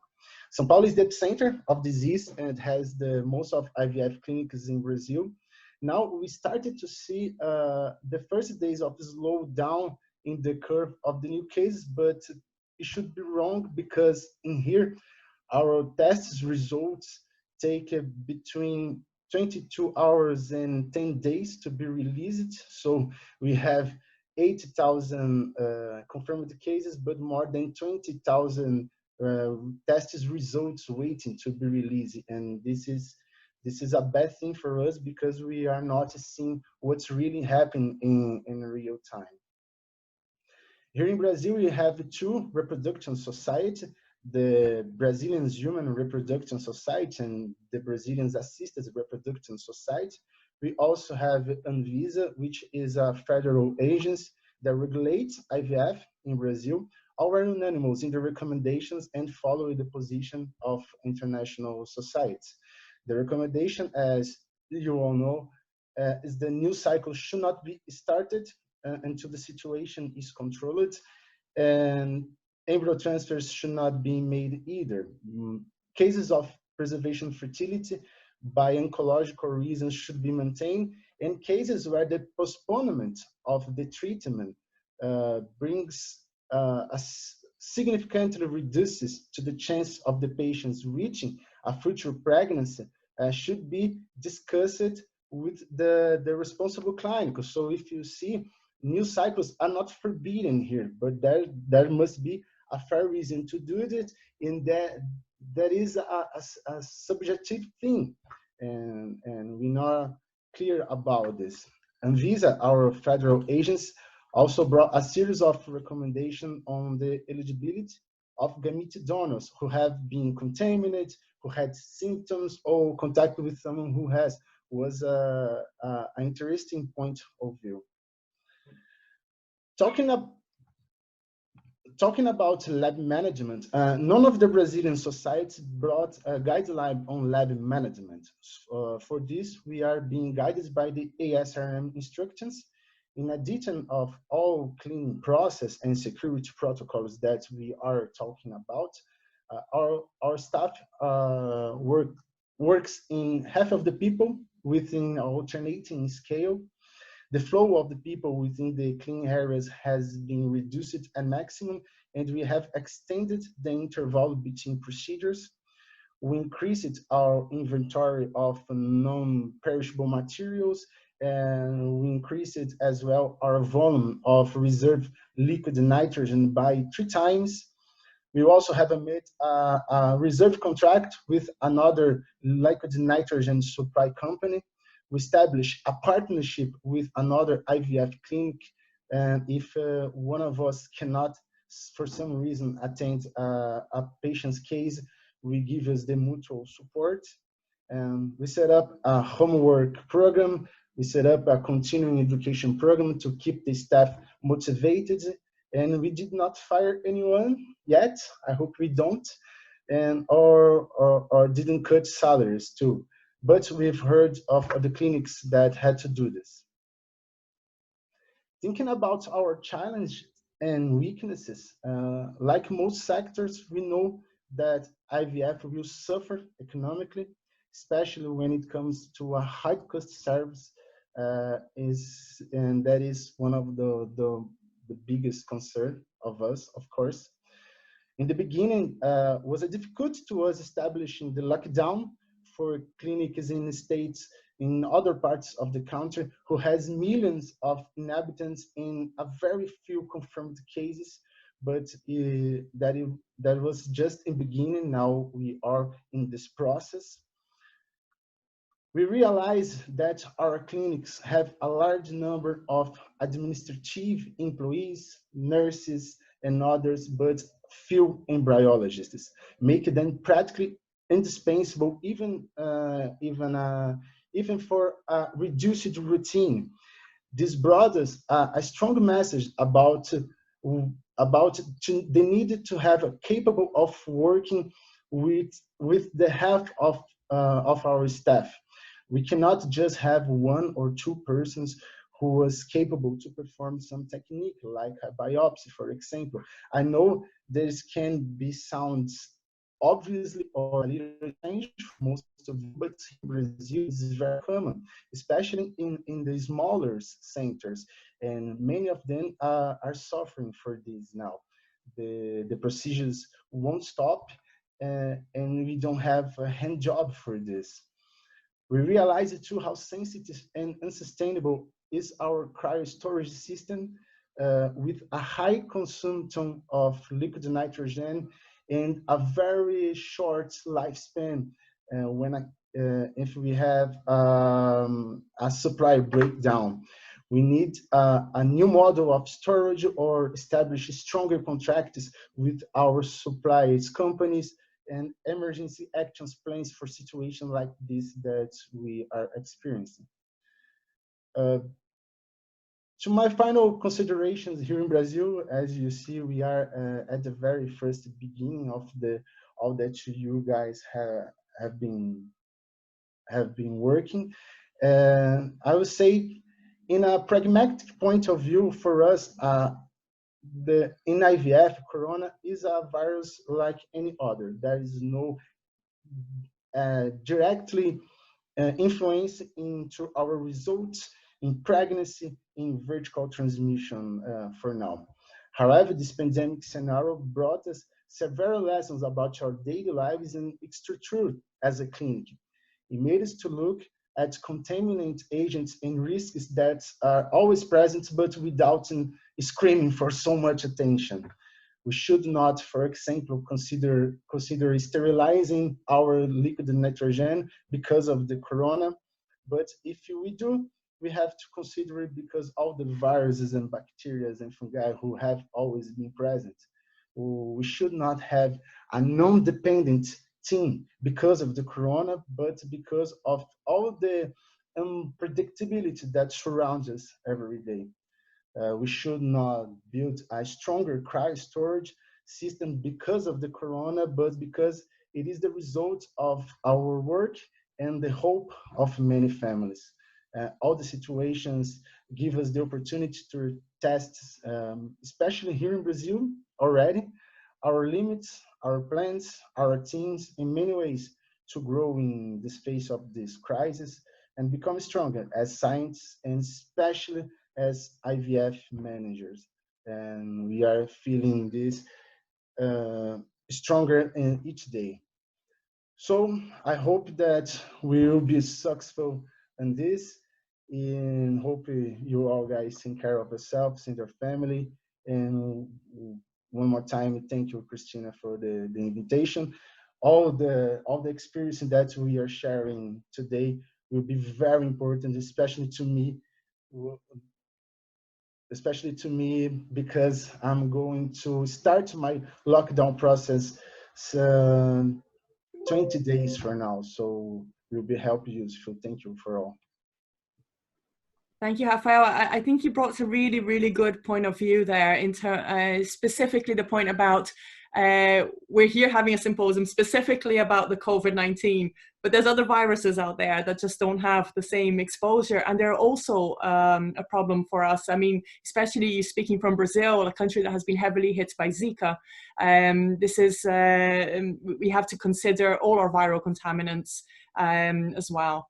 If you don't mind, we're going to bring Danny in together and we'll do a Q&A of the two of you together. Danny, are you able to share your screen now? I guess so. Let's try. Awesome, that's worked. That worked. Okay. So I thank you very much for this invitation. I took the freedom to bring in for the further discussion my dear colleague Thomas Freyure, because he's the right person to represent rather the public sector in IVF in France, while me I'm more reasonable representing the private IVF sector. So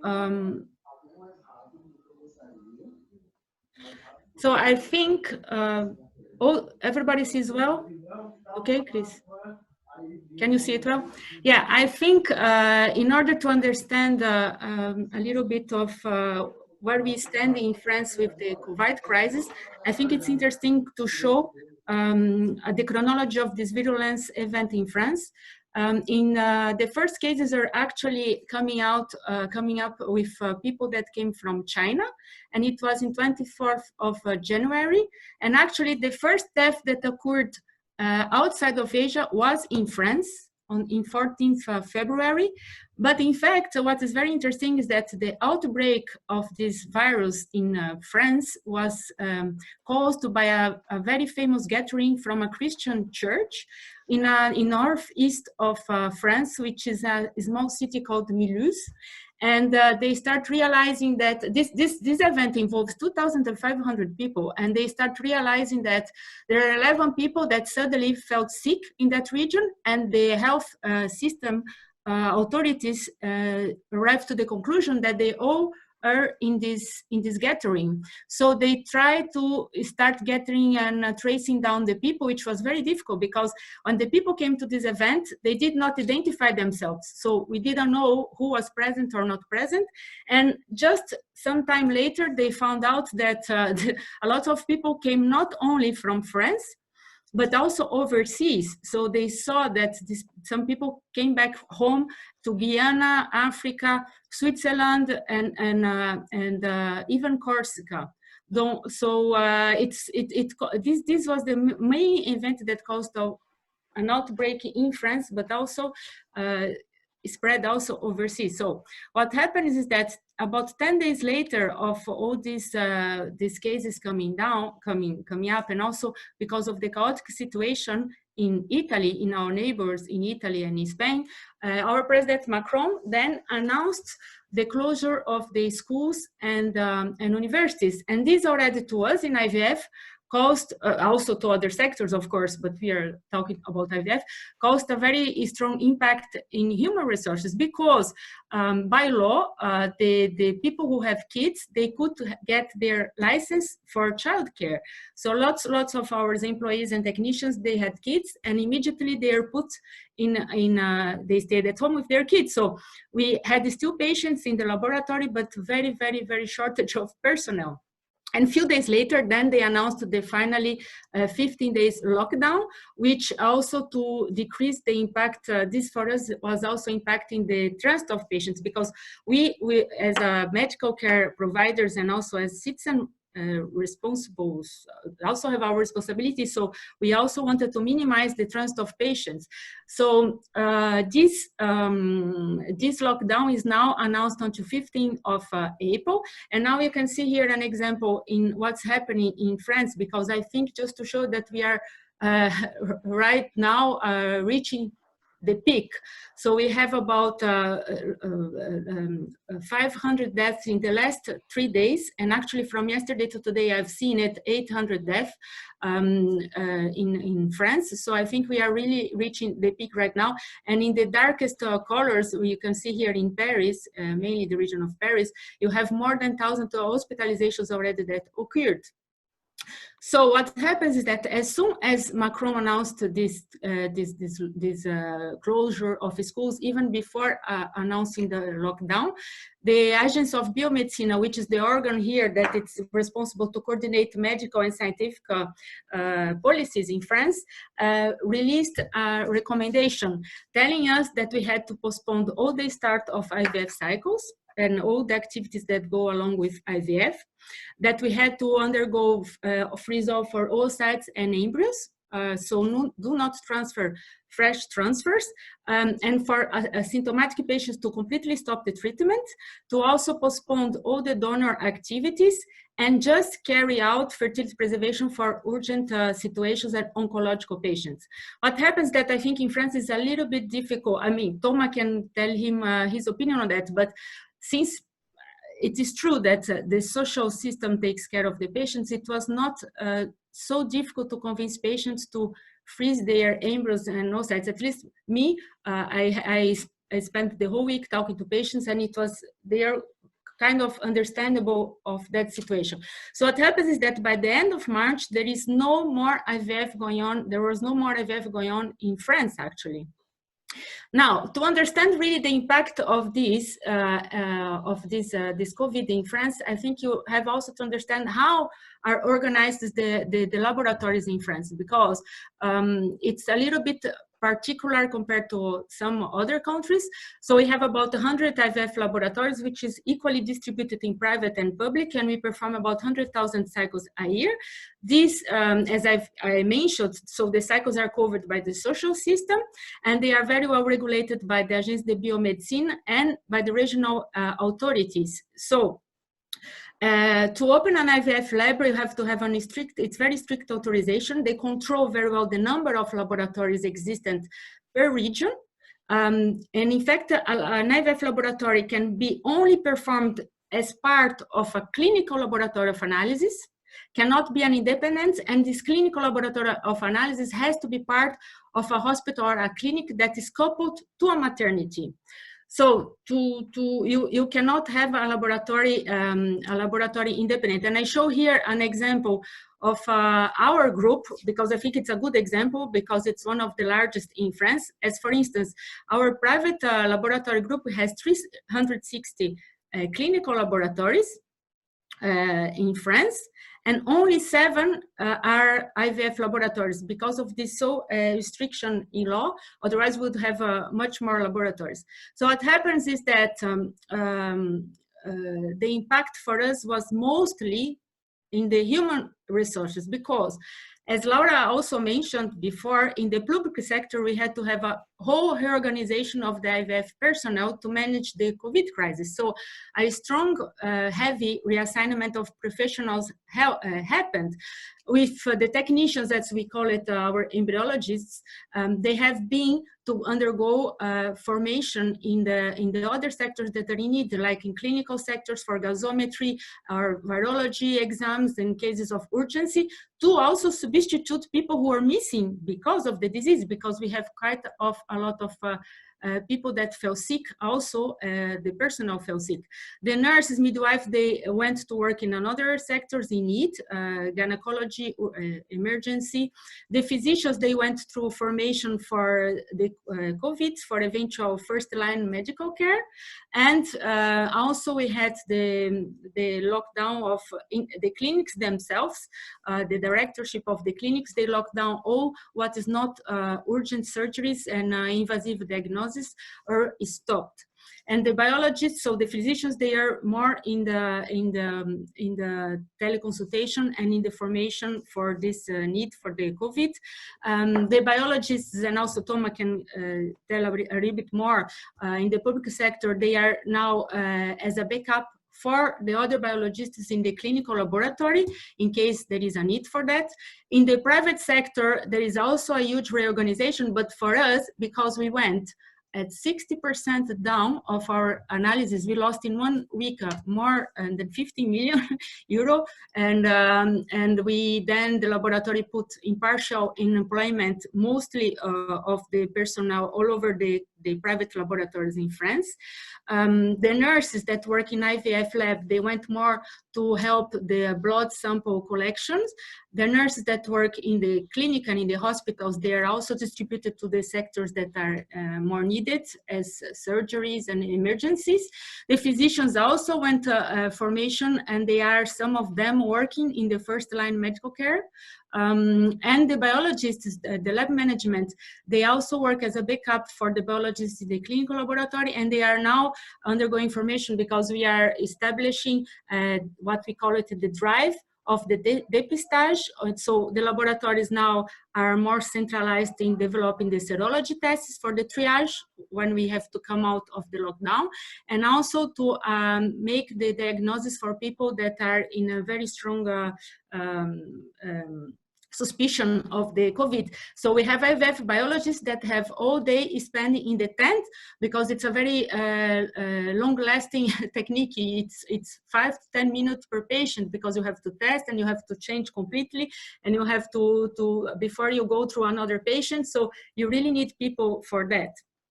So concerning the IVF, what left for us is very few people.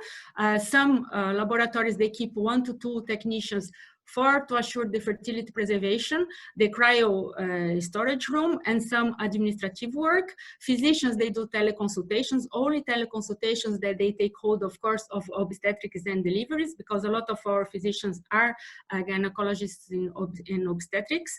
And some biologists like me, I stay in partial employment to assure the fertility preservation, the alarms, the communication with patients, a hotline, and I also organize with my team for the well-being of the group. Each 10 days that we organize a meeting as video to see how everybody is doing, etc. Also, there was a very strong impact apart from the personnel. Even if we wanted, it's very complicated to continue with the IVF treatment, because mostly of the laboratories are dependent of operating theaters in the hospitals, and these operating theaters and all the equipments that are needed for reanimation, and the rooms, and mostly of the rooms are dedicated to 2 situations, the COVID, and for patients which are still needed in other diseases in urgency, as cancer and hematopathologies. So we also have to you know very well, is a huge problem of these respirators. It's missing everywhere. So all these equipments of these rooms, they are dedicated to that. So we really had a problem also at the level of equipment. So very few laboratories can still go on with some treatments. And now on the 25th of March, together with the Société Savante in France, several scientific groups, they then released the final recommendation. It's a recommendation. Agence de Biomedicine is not a regulatory matter, but it's a recommendation. So they continue saying that you have to postpone all the activities of IVF. But what is important, it was the same than before, but what is important is that they are more strict now on the fertility preservation. They ask us to stop even stimulation for fertility preservation, because to avoid the transit of patients, and because of this problematic of the material and personnel.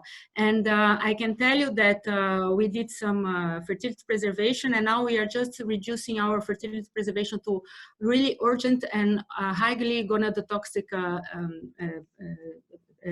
danger for the patient, and it's rather to the preservation of the ovaries. So we are not stimulating any more patients, and not even doing in vitro site maturation aspiration for some patients. We just consider the oncological of very, very urgent cases. But however, in Paris, for instance, they received now a mandatory instruction for the IRS, and they cannot even perform any fertility preservation method, because they are so crowded and they are so busy and so in an emergency situation that there is no place even for oncological fertility preservation. To see the situation right now there. So just to finish is that there is no more IVF treatments in France. No diagnostic tests going on. Even to keep the personnel in the line of educational matter, it's a little bit complicated, because or they are working in another sectors, or they are in leave, completely leave. And of course, we are not yet, like said before, we are not yet completely prepared to restart the activity. But of course, we are used to work with viral circuit. So that's an implication. And we are working in the documentation to implement how we are going to start up the laboratory. So I finish here, because otherwise there is no time. Then perhaps we can discuss. So thank you very much. So thank you so much, both Danny and Rafael. Are there any questions from any of the attendees?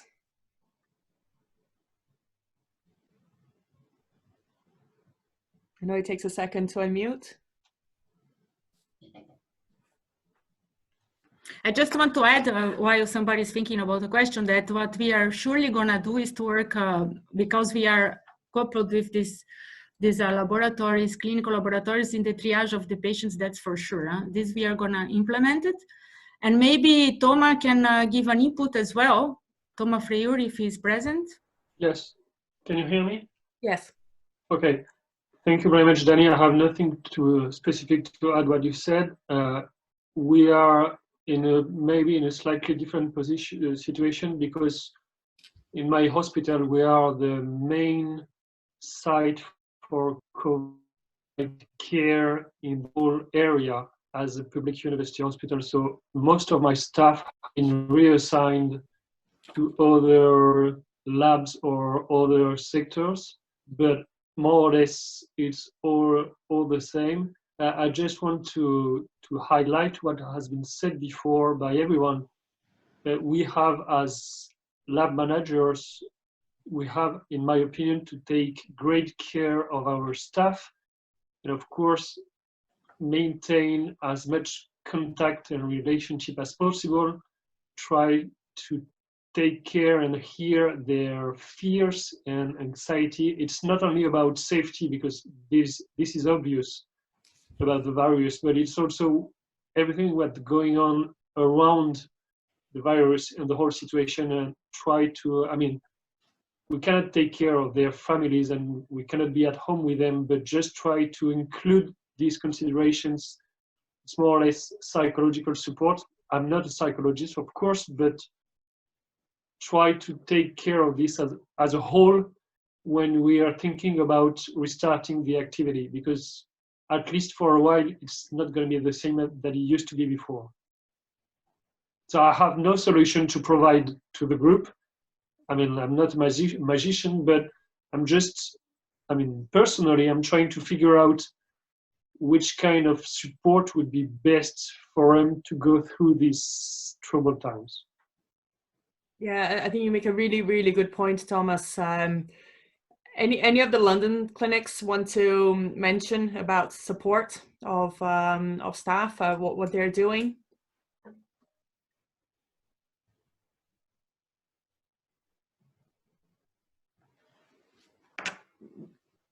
Well, as I mentioned before, I tried to set a video conference with my team to talk about the kids or what they are doing and how it's going with their lives, and just to keep a little bit of contact.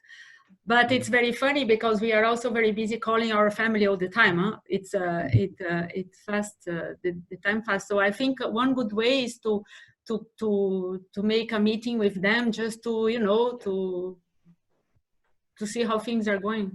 I think you make a really good, I think this is something that we found very effective. So in Apr City, every morning from 9 to 9:15, we do a chat, no work allowed. We're just talking about what's happening, because we're used to being in the lab with other people, and now we're in our homes on our own, or maybe with just your family, and tensions within families can be high after a long period of time. So effectively, that having that contact, and we had that 15 minutes, it's not a long time, but at least it gives that office banter or lab banter that you would usually have during the day. And there's a lot of laughing, there's a lot of giggling, there's a lot of kind of making, and then after that, we set up a separate meeting that talks about the work elements. But we found that very effective in maintaining the spirits in a positive way. I would say, Christina, I would say that also is a good time for those that also not work only like embryologists and technicians in the lab and think about other things like many science that we have behind. So it's a good time also to move forward in some of our projects and trying to be at least at home productive and trying to bring new ideas to the field once we will start working again. Hopefully, I don't know when, but at the same level that it was in the past. So it's a good time also for just collect your old data, to think about new ideas that you can have in the lab. It's a good time to organize also the future of your your lab and many things that will come. So it could be an opportunity also, let's say, behind this huge crisis and the drama that we're facing. When you don't have kids to take care of at home, do the home school. I have two kids, and it's a problem for sure. But you always can find a time. What is quite strange, actually, is again, Marcos said, it's a great time that you can think about those nagging things at work which you never got around to do. But in fact, it raises quite an interesting question about the furlough, because when you're furloughed, you're not supposed to be, working for your company. Now, we've had a discussion, and I think most people would agree it's acceptable, to do that work. But it's just crazy at this time, because when you're furloughed, you're not supposed to do have a service or anything which brings in income. But I think that'd be very, very, very severe if they actually took that line with us, because it's our personal advancement. So it's a good time to catch up on those online courses and even catch up on your reading, I think, as well.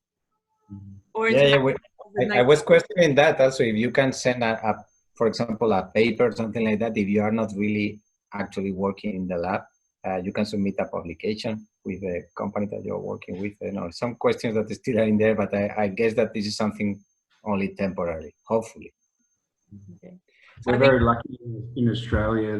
The government now is going to subsidise everyone's wage, basically to the tune of $750 a week, as long as we keep them doing work that's productive.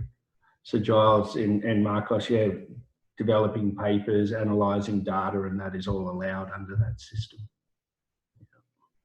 Okay, guys, thank you very much. I think we'll move on to the very last talk. So Tim is a colleague of mine in Tomorrow. He's got quite an impressive background.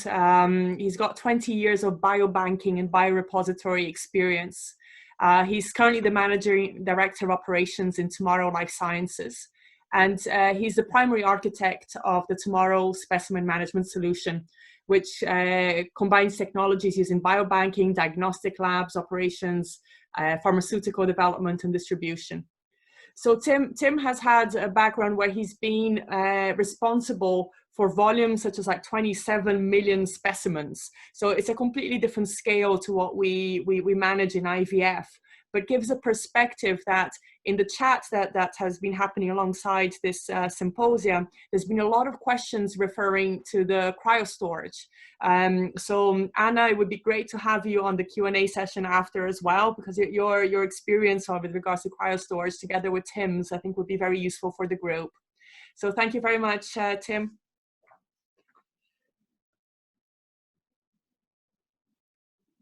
Tim, I think you're on mute, or are you speaking? There we go. There you go. Thank you, Christina, and thank you for inviting me to speak at this. I know that after hearing a variety of clinics voice their concerns about the challenges they're facing with COVID, I think it's definitely a prime opportunity to kind of understand what's necessary for preparation, especially if we're running short on resources, whether it be labor or nitrogen or electrical supplies. So what I'm planning to go through today is just a high-level discussion about how central laboratories and biorepositories globally look at ways of treating and reducing the risk of their cryo collections. So a variety of activities are things that we do in advance to prepare for these shortages.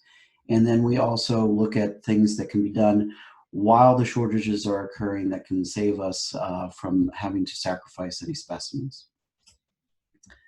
So first thing we're going to talk about is the LN2 supply. Understanding how we can shore up the supply, make sure that we've done all the prep work to ensure that there's no interruption from our distributor, and to do the necessary precautions so that there's no interruption through any kind of government activities. Second is to focus on LN2 loss, ways that can be mitigated inside the laboratory to reduce the overall evaporation of your nitrogen while it's being used to sustain your dewars and your cryogenic tanks. The other one is to kind of discuss the communications around fill schedules to avoid unnecessary opening or access of the units during the time where you're trying to conserve the temperature of the nitrogen and reduce the evaporation. And the last is to address some of the components of the emergency response plan and ways to be able to handle these situations in a crisis. So an LN2 supply. One of the biggest challenges that exists with LN2 supply is about understanding how your gas supplier is actually managing your account. This would be Air Liquide, Air Gas, Air Products, and a variety of small local distributors that you may have in Europe and US. The point of it is that your LN2 supplier serves multiple industries. They handle, of course, medical for gases for hospitals and for health clinics such as your own. They also handle the gases for biobanks and tissue repositories. But they manage the nitrogen supplies for frozen food processing or for metallurgy. And as such, what they do is they prioritize your account if you have clearly communicated to them that you are a health center or a medical center. The reason for this is that while you do use a tremendous amount of nitrogen in your day-to-day activities, these other industries use even more volume. So what the gas providers try to do is to set a prioritization with your account to make certain that you do not have an uninterrupted supply. So first suggestion is actually contacting your supplier and verifying that you're on the priority list for their delivery schedule. Second to that is to contact your state or local departments of health and your local police and law enforcement. The reason for this is for them to be aware that you are a medical facility, and as such, you will be receiving activities of tanker trucks or gas suppliers or emergency supplies. And they just need to be aware of this so as to not cause any kind of blockade or restriction of travel to your facility. These procedures are also important if you have staff traveling to and from your facility. The reason for this is that if there is a situation where there's restricted travel, making certain that your staff are prepared to have the right information, right credentials to present to these law enforcement will help prevent restricted travel on their part.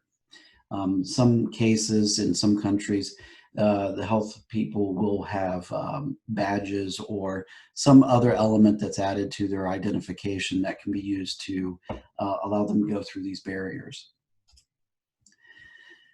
Ensure that your clinic is registered as a healthcare provider. This one's really key, so that way everyone will prioritize you to the highest level. In some areas, it's radically important for them to understand that for the patients, you do have active patients, and that you have emergency storage of materials that are crucial for therapeutic application for patients. So let's go into LN2 loss. So one of the key things about understanding LN2 loss is what your normal evaporation rate should be on the dewar. Knowing that many dewars in clinics are pretty aged, basically after 5 years, manufacturers recommend the removal of that dewar. And we're all quite guilty of keeping dewars a lot longer. As such, as a dewar ages, its integrity to hold temperature is lessened just by the physics of the dewar. As such, your evaporation rate will increase over that period of time. So one thing you can do as kind of a way of assessing what your expected evaporation rate is to go to your dewar manufacturer's website. They typically keep specification sheets, product sheets on the dewar, and your particular model, make and model of dewar can guide you to what you should expect to see in terms of an evaporation rate. Now this of course is only for newer dewars, whereas your older ones are definitely ones to conserve for risk. But the reason for understanding this evaporation rate is so that you can essentially understand if you run a higher risk of that dewar failing. And if that is the case, then moving your specimens to a dewar with higher vacuum integrity is definitely recommended. What I would like to do with understanding this evaporation rate, though, is that it should be communicated on your fill schedule, and we'll talk about that in just a bit. The thing about dewars and evaporation rates is that anytime you open the dewar and remove the cork and then place the cork back in, you're introducing heat into the dewar, and that does cause a nominal amount of nitrogen to boil off. So minimizing the opening of dewars is crucial for being able to maintain your nitrogen levels. And unfortunately, because most dewars are manually checked, you do have to use your dipsticks. If you are going and filling your dewars and measuring your levels on a multiple day per week schedule, it is advisable to take to 1 day a week if possible. The majority of the time when you perform the fills on your dewars is to just fill it and top it off.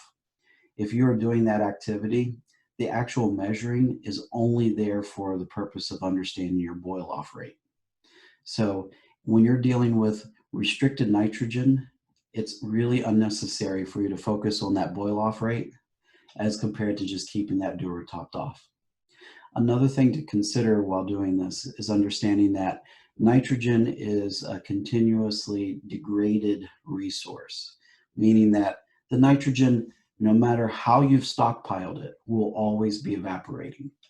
The cylinders that you bring into your laboratories will off-gas, and you will lose nitrogen very rapidly over the course of days or weeks. Same thing happens with the dewars. So stockpiling large amounts of nitrogen in cylinders is actually not advisable because over a period of time, your cylinder may only be half filled. So this is one of the main things, is to understand that you're buying yourself time by keeping the dewars topped off as much as you possibly can based on your nitrogen resource. Another thing about dewars is understanding that as you move the dewars and agitate them, you are actually splashing nitrogen into the collar, and that causes boil off. So while you're going through these nitrogen conservation practices, you want to avoid moving dewars. Primary suggestion I have is to take the dewars and place them in a position now while you have abundant supply of nitrogen, and place them in areas where you can minimize that movement. I know that some clinics have a central filling station that they take the dewars to be able to fill the dewar. When you're trying to avoid nitrogen boil off, suggestion is to actually fill a dewar and ladle, and transport that filling dewar to the other dewars to ladle if you have a central filling area. This is just to avoid the agitation from moving dewars across long expanses of the laboratory. So let's talk a little bit about fill schedule. So the biggest issue that you're facing during these times where you may have nitrogen restriction is understanding that your fill schedule and your awareness of the conditions of the dewars and how intact they are is absolutely critical, but they're actually counter to each other, unfortunately. So the communication through a fill schedule is critical. My advice is to always keep a clipboard or something at the door of the room that has the current status of when the dewars were last filled.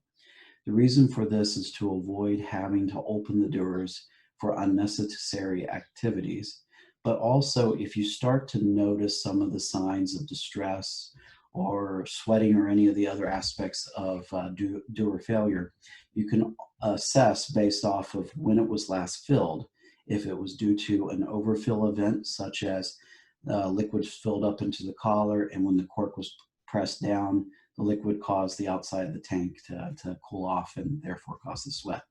So this is a way of just guaranteeing that you have clear communication about the status of the dewars from the staff that may be coming in on a part-time basis due to the restricted travel. Another key component of this is to make sure that you have a positive confirmation that the dewars are topped off. If you are working off a schedule where a person comes in on Monday, Wednesday, and Friday to top off, or once a week top off, but they're not positively affirming on a schedule that they have filled that particular dewar, you do run a risk that they may have missed the dewar during the filling cycle. And while you're in the process of conserving your nitrogen, that could be critical because it's reduced your amount of time to be able to respond to events. The last thing is talking about the emergency response plan. So this is an area where a lot of folks don't necessarily put that much focus into. They write it, it sits on a shelf somewhere, and unfortunately, when that happens, it doesn't get practiced very often, and those clinics that do are actually very well prepared. But the point of the emergency response plan is to prepare it so you don't have to use it. With that being said, the key about emergency response plan is about communication. Understanding your on-call schedule, understanding who's going to respond in what situations for your sustainment of those environments are paramount. I know the clinics have, a lot of you have electronic systems that will call out whenever a doer is detected to be in distress. I know that you have call trees, so multiple parties can be called if the first person fails to respond.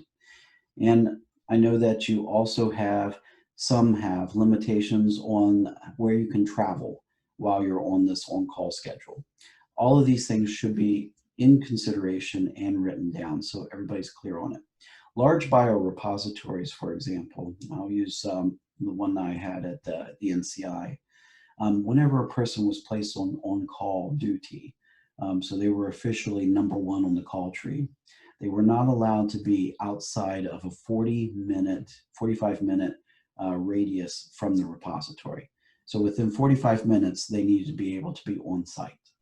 The reason being is that any of these on calls or any of these situations where you get a call from your monitoring system, you don't know exactly what it is. You just know that you have an alarm. It could be that the probe is not functioning correctly. It could actually be an event that can cause a problem. The key is that anytime these alarms go off, you do need someone to go on site to inspect. So making certain that people are very aware of the need and the importance of when you're on call to be within a minimum range of the laboratory is a way of just assuring that the time is there. When these events happen, time is crucial. The other key is understanding the phone tree among staff. Now, because of cellular technologies and some of the nuances that folks have about dropping signal, in fact, I have a colleague that every time she walks from her driveway into her house, she completely loses signal. It's as if she just went into a blacked out zone. That being said, being sure that your staff who are on these phone trees are aware of where they have signal interruption, just so that way they don't miss that call. And when they do miss that call, someone else is being assured that they are following up with it. So a recommendation is to go through and activate your call tree on numerous occasions throughout a week. So that way you can prepare yourself and prepare your staff on what to expect when they receive the call. This kind of preparation for call trees is used in a whole variety of different industries. And it's generally the same, to come to an agreed upon time and to execute that call and then to record who all acknowledged the call. So it's a very good practice and it should definitely be incorporated into an SOP or into an emergency response manual. Last thing, and this is probably one of the most difficult ones, is that when everything else has failed, you don't have any nitrogen coming, your nitrogen reserves that are on site in the clinic have been greatly reduced, and you're essentially on the last hour. You need to understand how to prioritize and triage your specimens. No one wants to go through this effort because it's tremendous, and it's a tremendous loss to not only the medical practice, but also the research. So one of the key things is for you to understand what criteria you're going to use to prioritize which specimens are to essentially be the ones sacrificed for the collection. So I know many of you have research use only materials, and in an instance where you are absolutely unable to receive nitrogen, it may be necessary for you to sacrifice those units by not filling them any longer, or even transferring nitrogen out of them. So it's important though for the clinic and for the practice to have an agreed upon understanding of what this prioritization list is. And it's definitely one of confidence within the clinic, but it's absolutely imperative that you have this laid out and that everybody is aware and that the tanks are marked. So that way there's no confusion about which ones you're to prioritize. So unfortunately, this is the last step, and every repository goes through this exercise and may have materials they've collected for over 40 or 50 years that are used for a whole variety of purposes. But every one of them has to have a triage plan in place for when everything goes south. So that concludes the presentation. Take any questions. Thank you very much, Tim. Wow, lots to think about specifically on the cryo storage side. Anybody have any questions? Jason, are you able to speak? Because you've put a lot of questions associated with cryo storage on the chat. It would be great to hear those if you're able to use your microphone.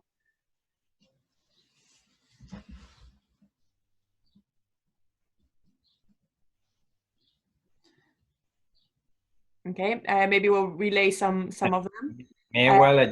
Oh, there you go.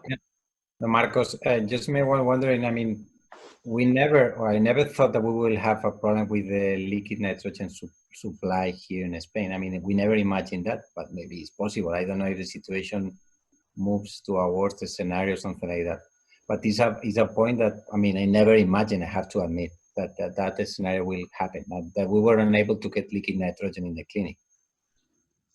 Has this been in any of the countries? So does anybody know if this has taken place either in this pandemic or in other emergencies? Yes, in France, as you can imagine, because they have a strike.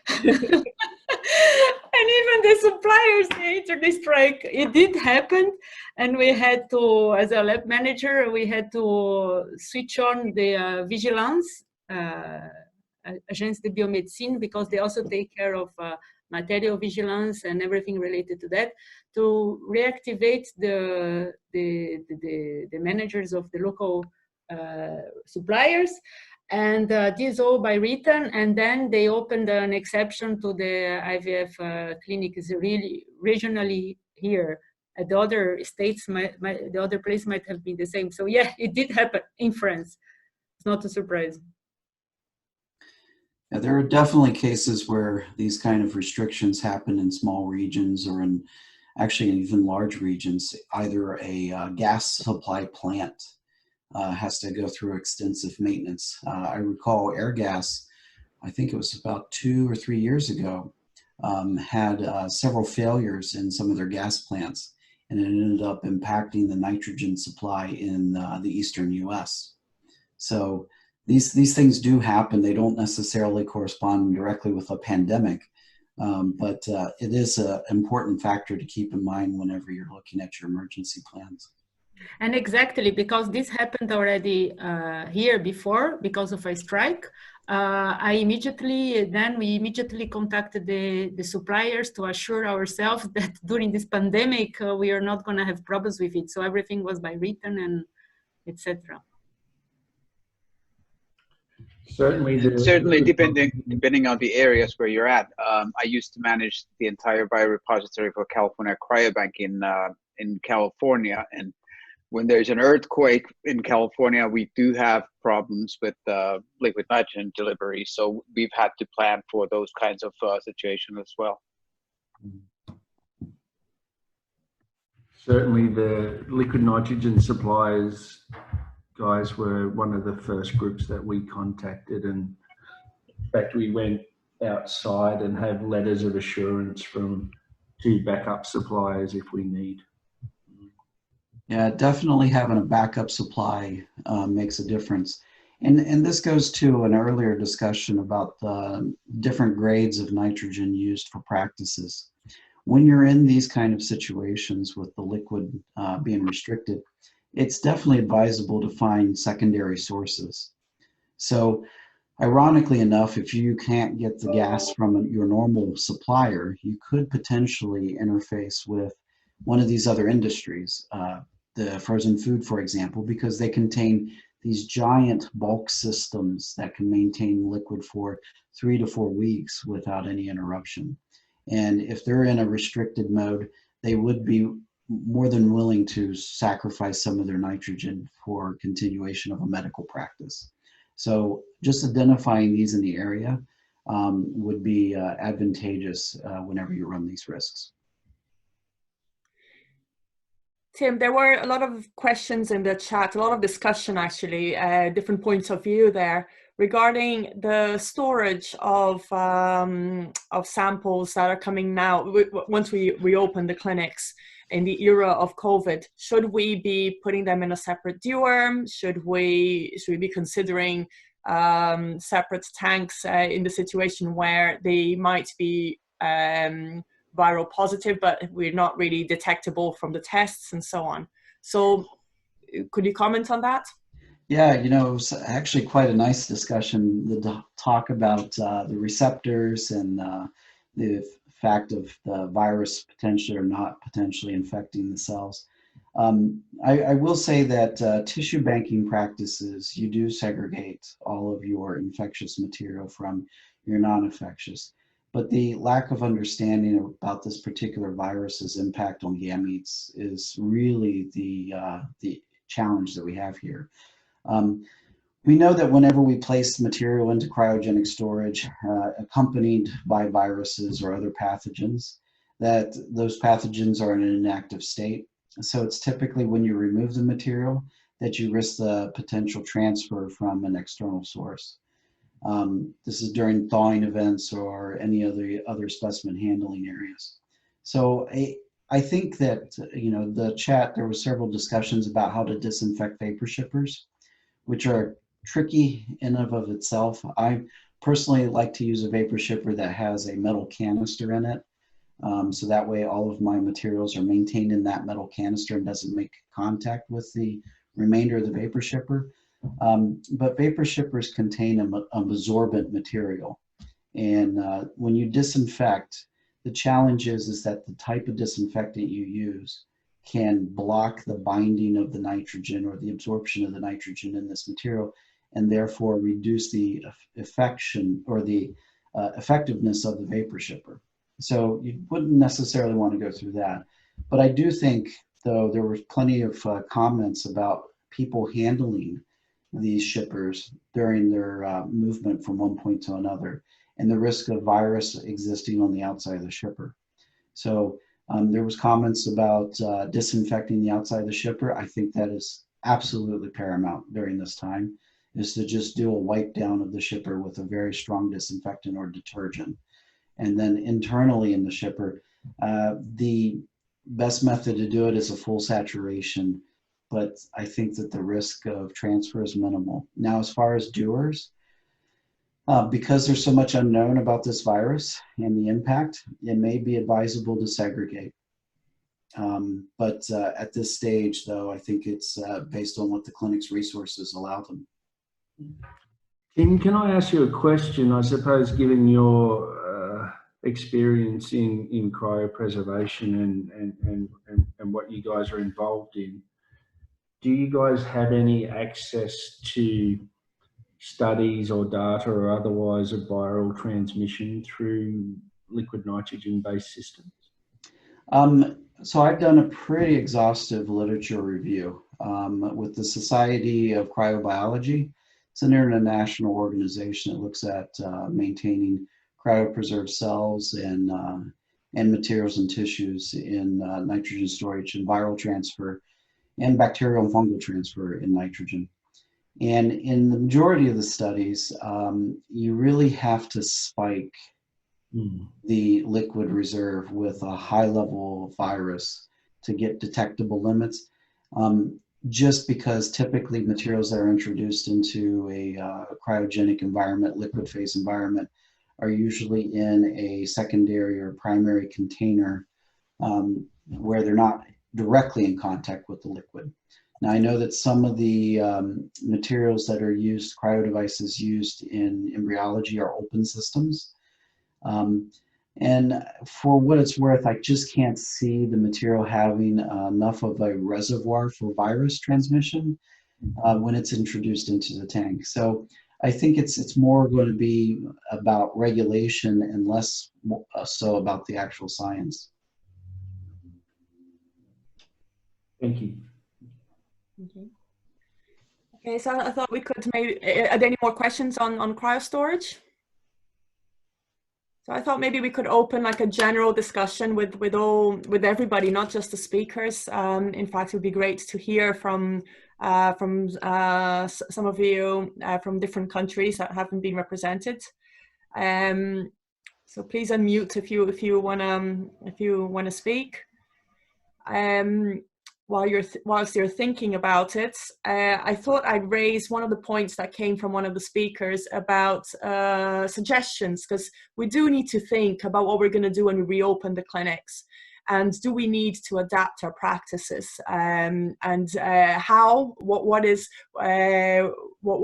pertinent for that period. And one of the suggestions that I thought was quite interesting was ICSI for all post-COVID until the COVID situation is resolved. Just wondering what people's points of views were on that. Anybody want to comment?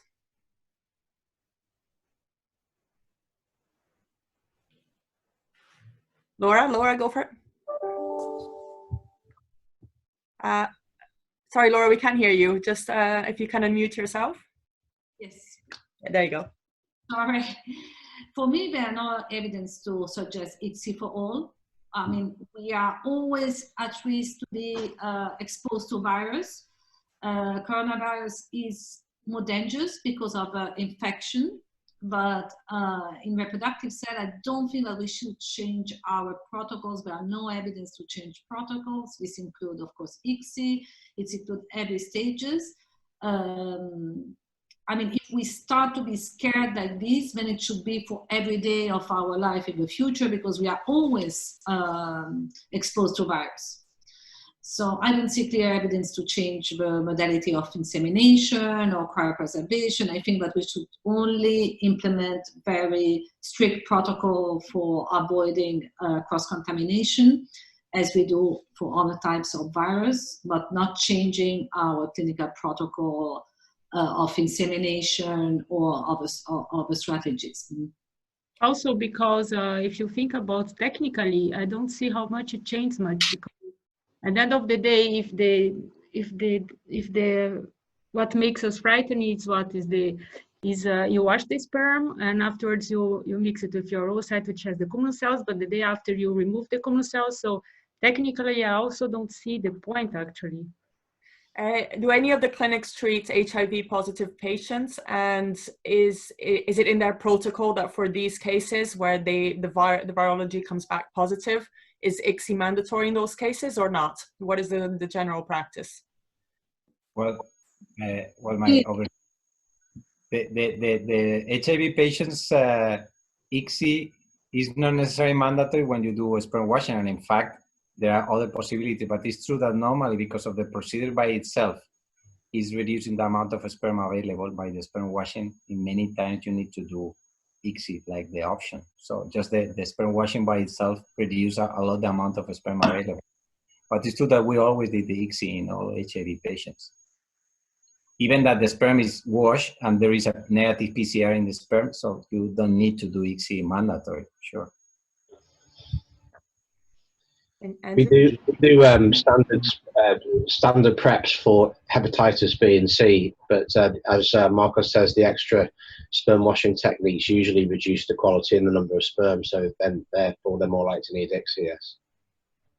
We do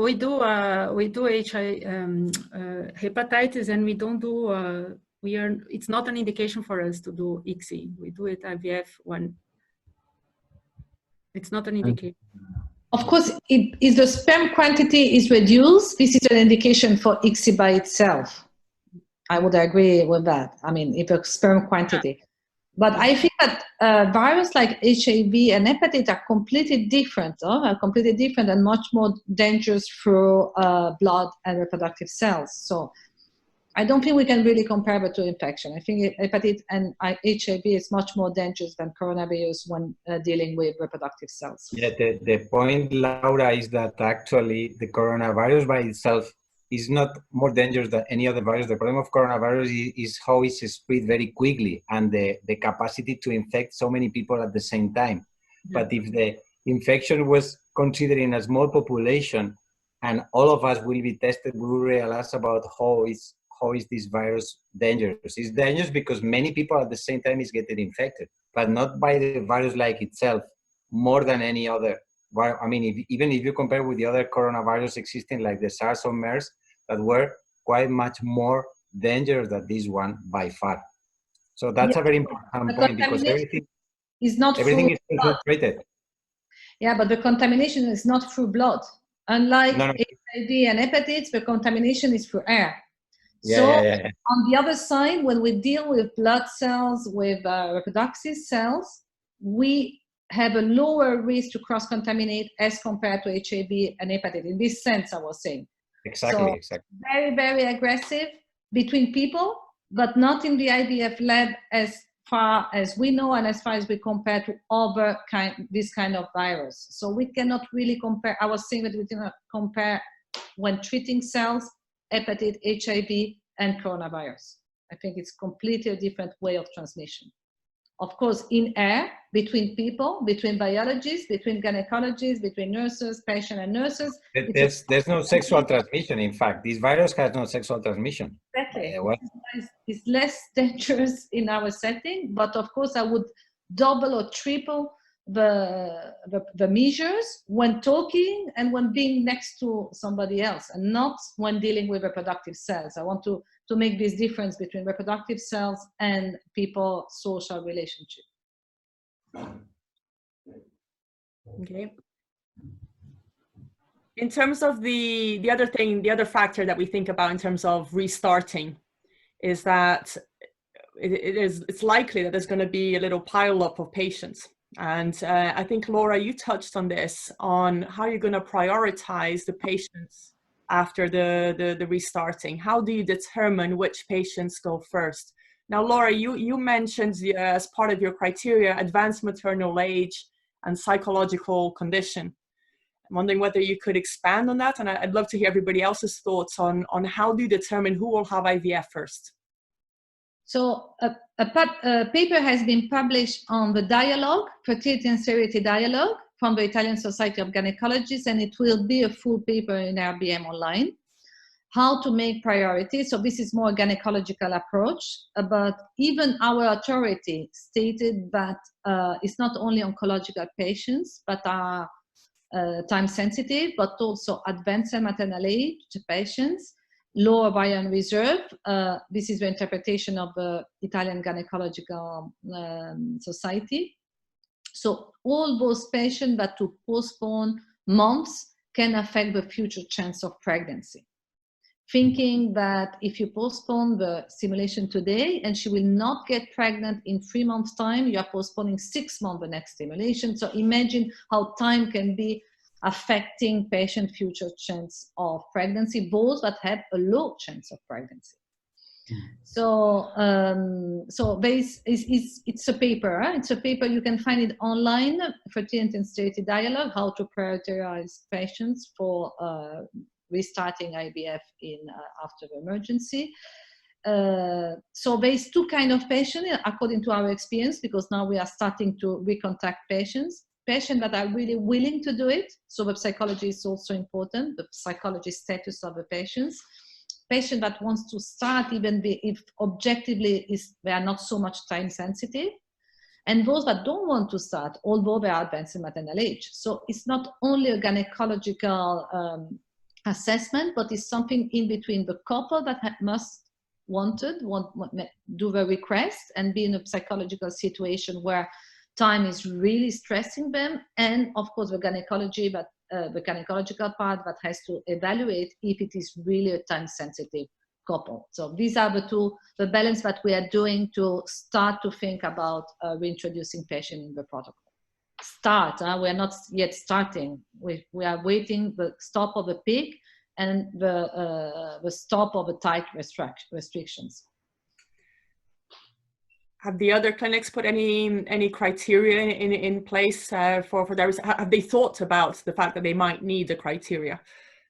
once you restart? I mean, clearly the older patients are more at risk of the treatment not working. So if you had anything, you'd probably use the over 40s as an easy, quick and easy thing to say. I think most of them are anxious about any pause in their treatment, regardless of how old they are, really. Mm.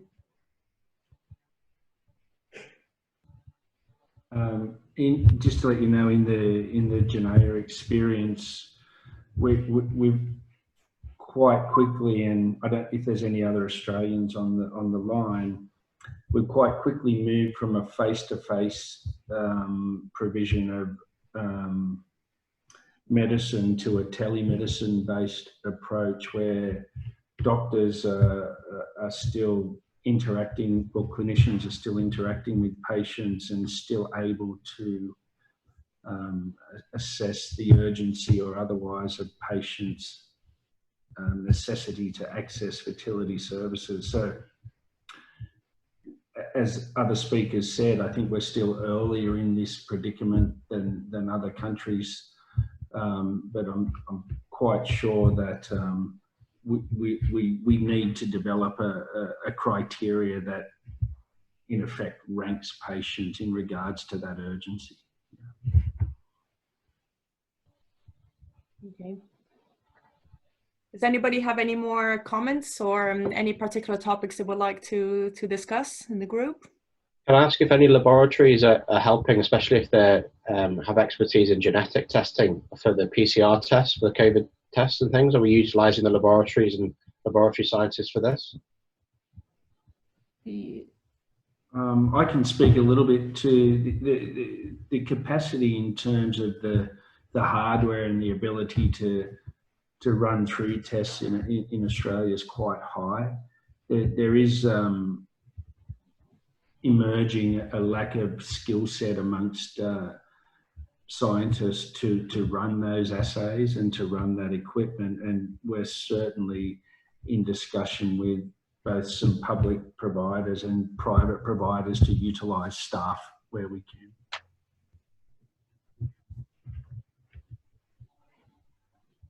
I have one quick question for them. I mean, Steve, you and I think others as well mentioned the two teams. Having one team comes for 1 week, the other comes for another week. I know that some of the other members who are watching here, they had a 2-week rotation as well. So the whole thought of splitting your teams, now that works quite well with the bigger clinics. And I'm just wondering whether there's been any thought, because I don't know whether all the clinics in your group are big or whether you have a mixture, whether in the smaller clinics is that, I don't know, what you can't really split what is already a small team if you have only two. Are there any considerations of working with what would otherwise be seen as competing clinics, but in a collaborative way, providing a support between small clinics to provide this two-team system? Christina, the answer is yes. We being scientific directors from a few states in Australia, sorry, because there's so many days now, we're having all these meetings talking about it. But I certainly gave a commitment, and as did other scientific directors in New South Wales and Queensland at least, that should the requirement arise, we will make our systems and people available should that be required. Mm. Because exactly as you said, for smaller clinics without the people power to do the split teams, that makes that not achievable. And so, we should all be in it for the patients, as I'm sure everyone believes. And in terms of this period at the moment where we're monitoring, the slides that Marcos put up of 40 staff before COVID, now everybody's furloughed and you've got 4 staff. I mean, that is very much the reality of the UK clinics right now, at least from the private sector. So I'm just wondering whether this two-team system has been taken into consideration when deciding how much staff you need for on furlough or not, whether this has been discussed. I don't know if any of the British clinics are able to comment. we're not furloughing our staff, but we're NHS owned, so we're training our embryologists to take throat swabs on COVID suspected patients. Nice. I know there's many embryologists who are joining the Nightingale hospital in London as well. The temporary hospital is being built. So it's it's great to see that the skill set from the embryologist can be converted across for that purpose as well. I think it's wonderful. So I think if anybody else has any more questions, I think itching that this is kind of the last opportunity. Okay, so I think I'd like to really thank the speakers. I think everybody's super busy right now with all that's happening, with having to adapt, and yes, there's been guidelines being put forward, but I think we've all been in a position of having to make decisions on the spot and having to make the best guess of what is the good practice or not. I think it's great that we're now thinking in terms of the next stage that we're going to be experiencing. I think being able to have a special thanks to Dr. Huang, with China being in the most advanced stage. I think we have learned a lot from that presentation as well. And now having to think of what we're going to do when we reopen later as well. We've discussed in detail things like how we're going to sort out our cryo storage. What if they decide not to deliver any more liquid nitrogen? How do we prepare for these scenarios, which now have become more likely to happen than in a pre-COVID era? How we're going to prioritize our patients coming back afterwards? How we're going to adapt? So what I'm going to do is, once I receive the permission from the speakers, we will be putting the videos and the recording from today into ivfmeetings.com. Those speakers that allow will also disseminate between the attendees the slides as well. And if there's anybody there who thinks they might have the time to help, I think this is a great opportunity for us to collate all of this knowledge so that we can disseminate it further through a publication, whether it's just a white paper publication or whether we can put it through any of the other publications as well. So please get in touch if you're able to contribute to kind of bringing all this into something a bit more formal that will help. This is the first virtual meeting from the London Lab Managers Group. It's a shame we can't all see each other or give our French kisses or Brazilian kisses or Spanish kisses, but I'm really looking forward to seeing you all again in person after all this COVID situation is resolved. But thank you all for your time. Thanks, Christina. Wonderful. Thank you. Thank you, Christina. Thank you. Thanks, Chris.